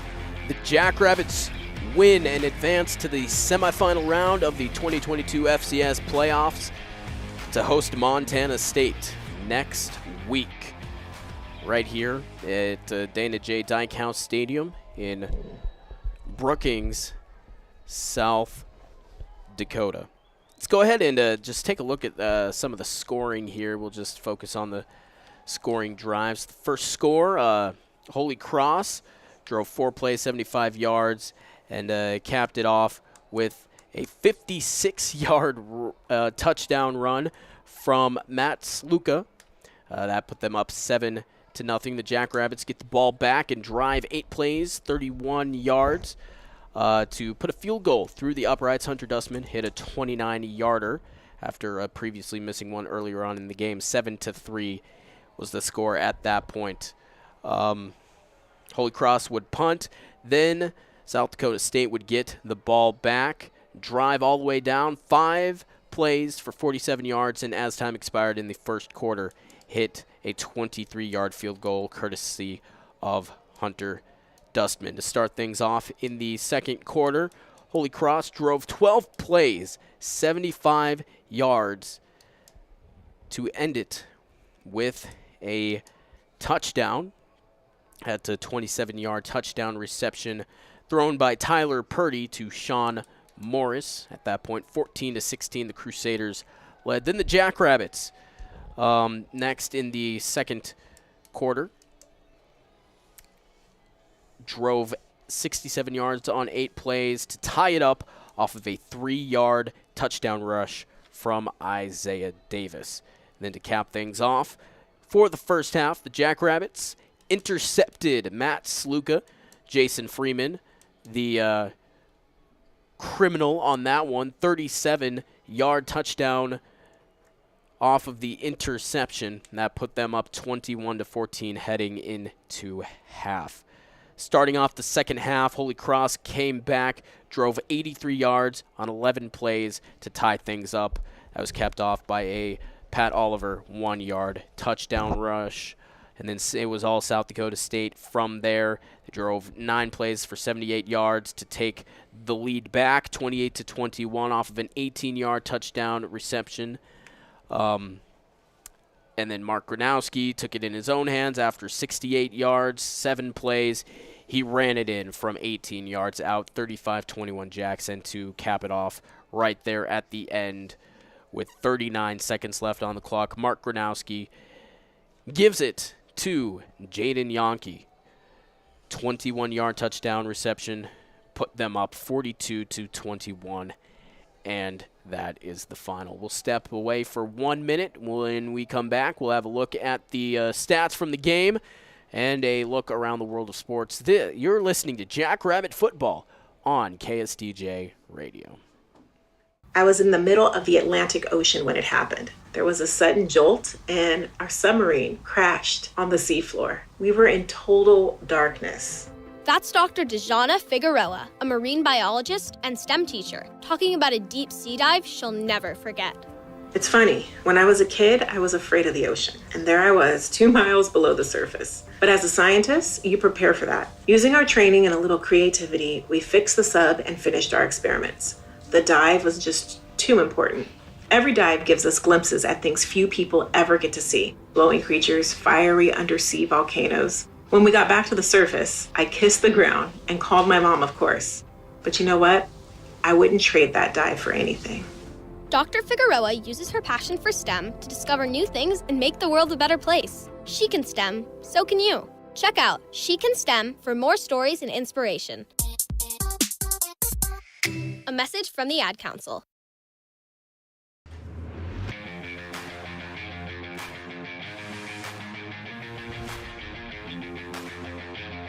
Welcome back to Dana J. Dykehouse Stadium in Brookings, South Dakota on this, the 10th day of December. Jackrabbits just finished off their game against Holy Cross, number 8 seed in the FCS. South Dakota State, the number 1 seed, will host throughout the rest of the playoffs as long as they keep winning until they get to Texas. Knock on wood. Yep, one more game until that happens. So next week will be the last game in Brookings for sure, for sure. Speaking of games in Brookings, this week we had one with 6,549 fans recorded in attendance. The final score was South Dakota State 42, Holy Cross 21. South Dakota State wins and will advance to the next round of the playoffs. Just running through a quick set of the stat sheet. Holy Cross had 23 first downs compared to South Dakota State's 19. So that just means they're taking up more incremental shots of the game, not necessarily large advances. Holy Cross had 43 rushing attempts compared to South Dakota State's 35. Holy Cross turned those 43 attempts into 261 total yards on the ground, net yards on the ground. South Dakota State was able to convert their 35 rushing attempts into a net total of 216 yards. Holy Cross had 14 passing completions on 28 attempts with 1 interception. This resulted in a total of 149 total passing yards. South Dakota State, on the other side, had 12 completions on 22 attempts with 0 interceptions. Mark Gronowski stays perfect throughout this game for a total of 177 yards on 12 completions. In total, this means that Holy Cross ran 71 plays for 410 yards. South Dakota State ran only 57 plays and totaled only 393 yards, but yet still comes out with the win.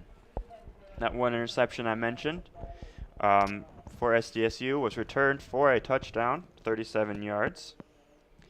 Holy Cross held on to the football for 32 minutes and 8 seconds compared to South Dakota State's 27 minutes and 52 seconds. Looking at all these stats on paper, it would look like Holy Cross wins. However, South Dakota State comes out with the 3-score victory. Moving into specific player stats for Holy Cross, they had 3 main rushers throughout the game: Matt Sluka, their quarterback, and then the 2 running backs, Peter Oliver and Jordan Forrest. Matt Sluka netted most of the rushing yards for Holy Cross this game, netting 213 yards, averaging 8.2 per rush, where Peter Oliver totaled 57 yards, averaging 4.1, and Jordan Forrest had 1 yard net rushing, averaging 1 yard because he only had 1 rush. Moving into passing stats for Holy Cross, Matthew Sluka went 13 for 27 with 1 interception, totaling 122 yards, with his longest completion being 15, where he was sacked twice by the South Dakota State defense. They also had one of their running backs, Tyler Purdy, go in for 1 attempt for passing. He remained perfect, 1 of 1. 1 completion for 1 attempt for 27 yards and a touchdown. Matthew Sluka, the quarterback, did not have any touchdowns in this game. Looking at 3 main receivers for Holy Cross, they had Jalen Coker, Spencer Gilliam, and Sean Morris. Coker had 63 yards, Gilliam had 31 yards, and Morris had 27 yards for a touchdown. This is showing that Holy Cross is mainly a rushing team where most of their yards come from that, and they do not pass the ball as effectively as they run the ball. Moving into South Dakota State's individual stats, they had 3 main rushers, Isaiah Davis, Mark Gronowski, and Amar Johnson. Isaiah Davis netted a total of 154 yards and a touchdown in this game, averaging 7.7 yards per rush. Mark Gronowski netted a total of 47 yards and a touchdown himself, averaging 4.7 yards on the ground. And their third rusher for this game, Amar Johnson, netted 15 total yards on 5 rushes to average 3 yards per rush. South Dakota State only had 1 passer in this game. Mark Gronowski, QB1, completed 12 passes on 22 attempts with no interceptions, netting 177 yards through the air and 2 touchdowns, and his offensive line only set him up to be sacked once. Moving into receiving, South Dakota State had 4 main receivers throughout this game. The Yankee twins, Tucker Kraft and Zach Hines. Jackson Yankee had 82 yards, and 1 touchdown in this game. Jaden Yankee, his twin brother, had 49 yards and 1 touchdown. Tucker Kraft had 17 yards, and Zach Hines had 29 yards. This is what resulted, all these stats combine for a total of 216 yards on the ground for SDSU and 177 through the air, 261 yards on the ground for Holy Cross, and 149 through the air. Final result from this game, 42 South Dakota State, 21 Holy Cross. South Dakota State will advance and play Montana State right back here in the Dyke House sometime next week. Indeed. 42-21 final score. We'll be back right after this for a look around the world of sports. You're listening to Jackrabbit Football on KSTJ Radio. This portion of KSDJ 90.7's broadcast is brought to you by Guadalajaras. Located at 1715 6th Street in the Village Square Mall, Guadalajaras specializes in authentic Mexican cuisine. Guadalajaras opens at 11 a.m. every day and closes at 10 p.m. Monday through Thursday, at 10:45 p.m. on Fridays and Saturdays, and at 9:30 p.m. on Sundays. Weekly margarita specials are offered Monday through Wednesday.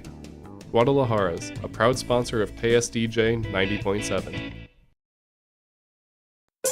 If you're worried your friend may be struggling, remember, you don't have to be there to be there. I spent a lot of time in the garage, but even more time in the rain and mud. In 95, I helped tow your moving trailer. And in 09, it was sparks from me, your chains, dragging behind your truck that accidentally started a wildfire. Spark a change, not a wildfire. Visit SmokeyBear.com, brought to you by the U.S. Forest Service, your state forester, and the Ad Council. Only you can prevent wildfires.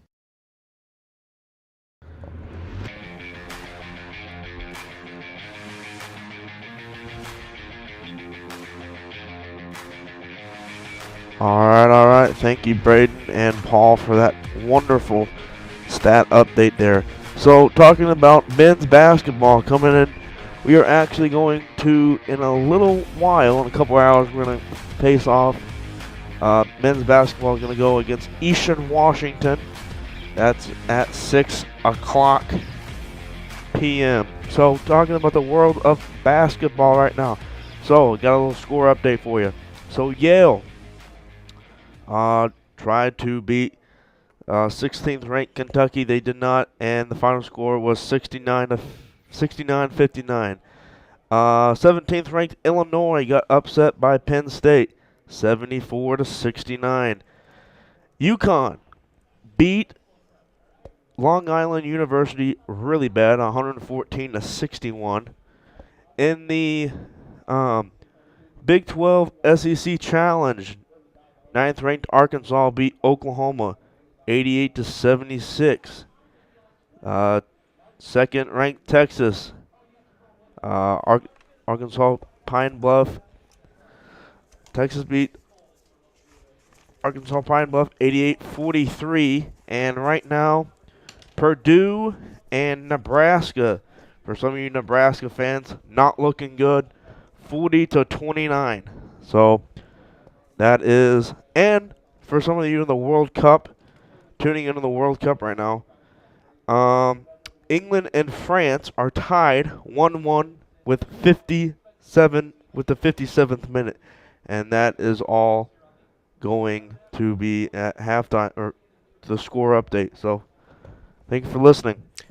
All right, well, there's a look around the national world of sports. Now let's keep it a little more localized here. In high school boys basketball, Clark Willow Lake taking on number 2 Sioux Valley at 4:30 in Willow Lake. Sioux Falls Lutheran taking on Estline Hendricks at 6 in Sioux Falls.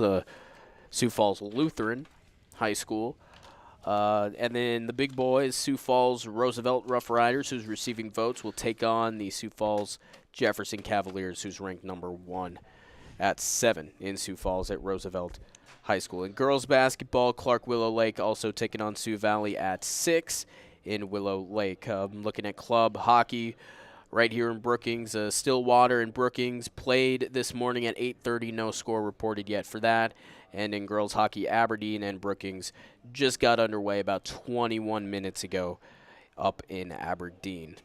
In terms of wrestling, Cossack Avalanche tourney happening over in Volga, Brookings, Dual Dubrook area, Sioux Falls Jefferson, Sioux Falls Lincoln, and Sioux Falls Roosevelt all taking part in that. Looking at college, obviously this game here, 42-21, South Dakota State takes the dub.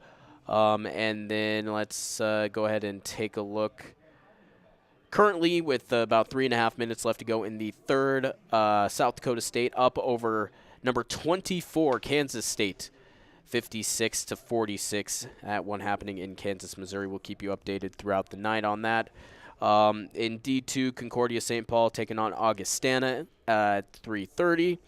along with Winona State and Sioux Falls taking on each other at 3:30 as well. In NAIA, this one just started pretty recently. Number 5 Dort playing number 11 Dakota Wesleyan in Sioux Center. In college men's basketball, as we mentioned, South Dakota State taking on Eastern Washington. We'll have that for you here pretty soon. Concordia St. Paul taking on Augustana at 5:30 in St. Paul, and Winona State taking on Sioux Falls at 5:30 in Winona, Minnesota. Both of those in Minnesota. Dakota State playing Midland at 7 in Madison at the DSU Fieldhouse, and Dort taking on Dakota Wesleyan at 3:45 in Sioux Center. Also, South Dakota State over in Cedar Falls, Iowa at the UNI Open. Looking at the minor leagues, Sioux City taking on Sioux Falls. The Sioux Falls Stampede later on tonight at 6:05 in Sioux City. And for NBA G League basketball, the Skyforce are back at home taking on the Motor City Cruise. That game will be at 7 in the Pentagon. So that's a look around everything around here. Time to wrap it up. 42-21 win. Obviously, the Jackrabbits doing pretty good for themselves today. They let Holy Cross stay in there for a majority of the game, but they pulled away towards the last couple minutes. Jackrabbits looked like a completely different team in that whole fourth quarter. Yeah, for sure. They advance on to the semifinals for a pretty decent amount. I think like the 4th time in the last 5 years or something like that. Yeah, it's pretty good. They advance. They host Montana State next week, either Friday or Saturday. I do believe that a conference call will be happening here pretty soon regarding that, so we will let you know when that news comes out. Both games are going to be on ESPN2, by the way, so both games will be nationally televised, but not as big as this one that was on ESPN, period. One of 2 college football games of the day, Army and Navy also taking place later on. I think it starts probably about 20 minutes ago. Army-Navy started about 20 minutes ago, yeah. Yeah. So, 25 minutes ago. Yeah, that is an excellent tradition in college football. Montana State yesterday really kind of giving the business to William and Mary. I think it was 57. Here, I'll double-check on this, but I do believe it was 57-7, I want to say. Yeah, it'll be a rematch of last year's. It will be a rematch of last year's 55-7. My bad. It will be a rematch of last year's semifinals where South Dakota State went up to Bozeman and got beat pretty badly. And so they're looking to get some revenge. I know there's some talk going on around the Sioux Falls area, journalists and stuff like that, sports journalists. A couple of them think this might be the start of a little bit of a budding rivalry. You know, South Dakota State not happy that they got beat, and Montana State probably not happy that they have to come to Brookings in late December. Of course, it's not going to be any warmer up there in Bozeman, but still, it's the principle of it. It's the principle of it. And something interesting to note, those 2 teams do play a regular season game on September 9th next year. So Final 4 teams matching up in the regular season, going to be pretty fun. But, yeah, I think that's about it for us here. 42-21, the final score. South Dakota State beats the College of the Holy Cross, coming all the way over here from Massachusetts. And we're down to 4, as yesterday North Dakota State beat Samford in Fargo 27-29. And then they were hoping, they were praying for Incarnate Word to knock off Sacramento State, and indeed they did, 66-63 in regulation, might I add. That game got over, 2 o'clock in the morning? Yes, it did. It was a fun one to watch, but Incarnate Word will advance on to take on North Dakota State. So, an interesting little fact, the semifinals for the FCS playoffs will be taking place strictly along I-29. One up in Fargo, one up in Brookings, one on Friday, one on Saturday. But that's all from us here from the Dana J. Dykhouse Stadium. I want to thank everybody that can make this possible. Our advisors, Brian Stemweddle and Jim Helland. From all of us here, got Paul Monson and Dalton Sherry. 42-21, the final. From all of us here, it's Braden Byers saying so long. We'll see you in a couple hours. We'll be over in Frost for South Dakota State men's basketball taking on Eastern Washington. As always,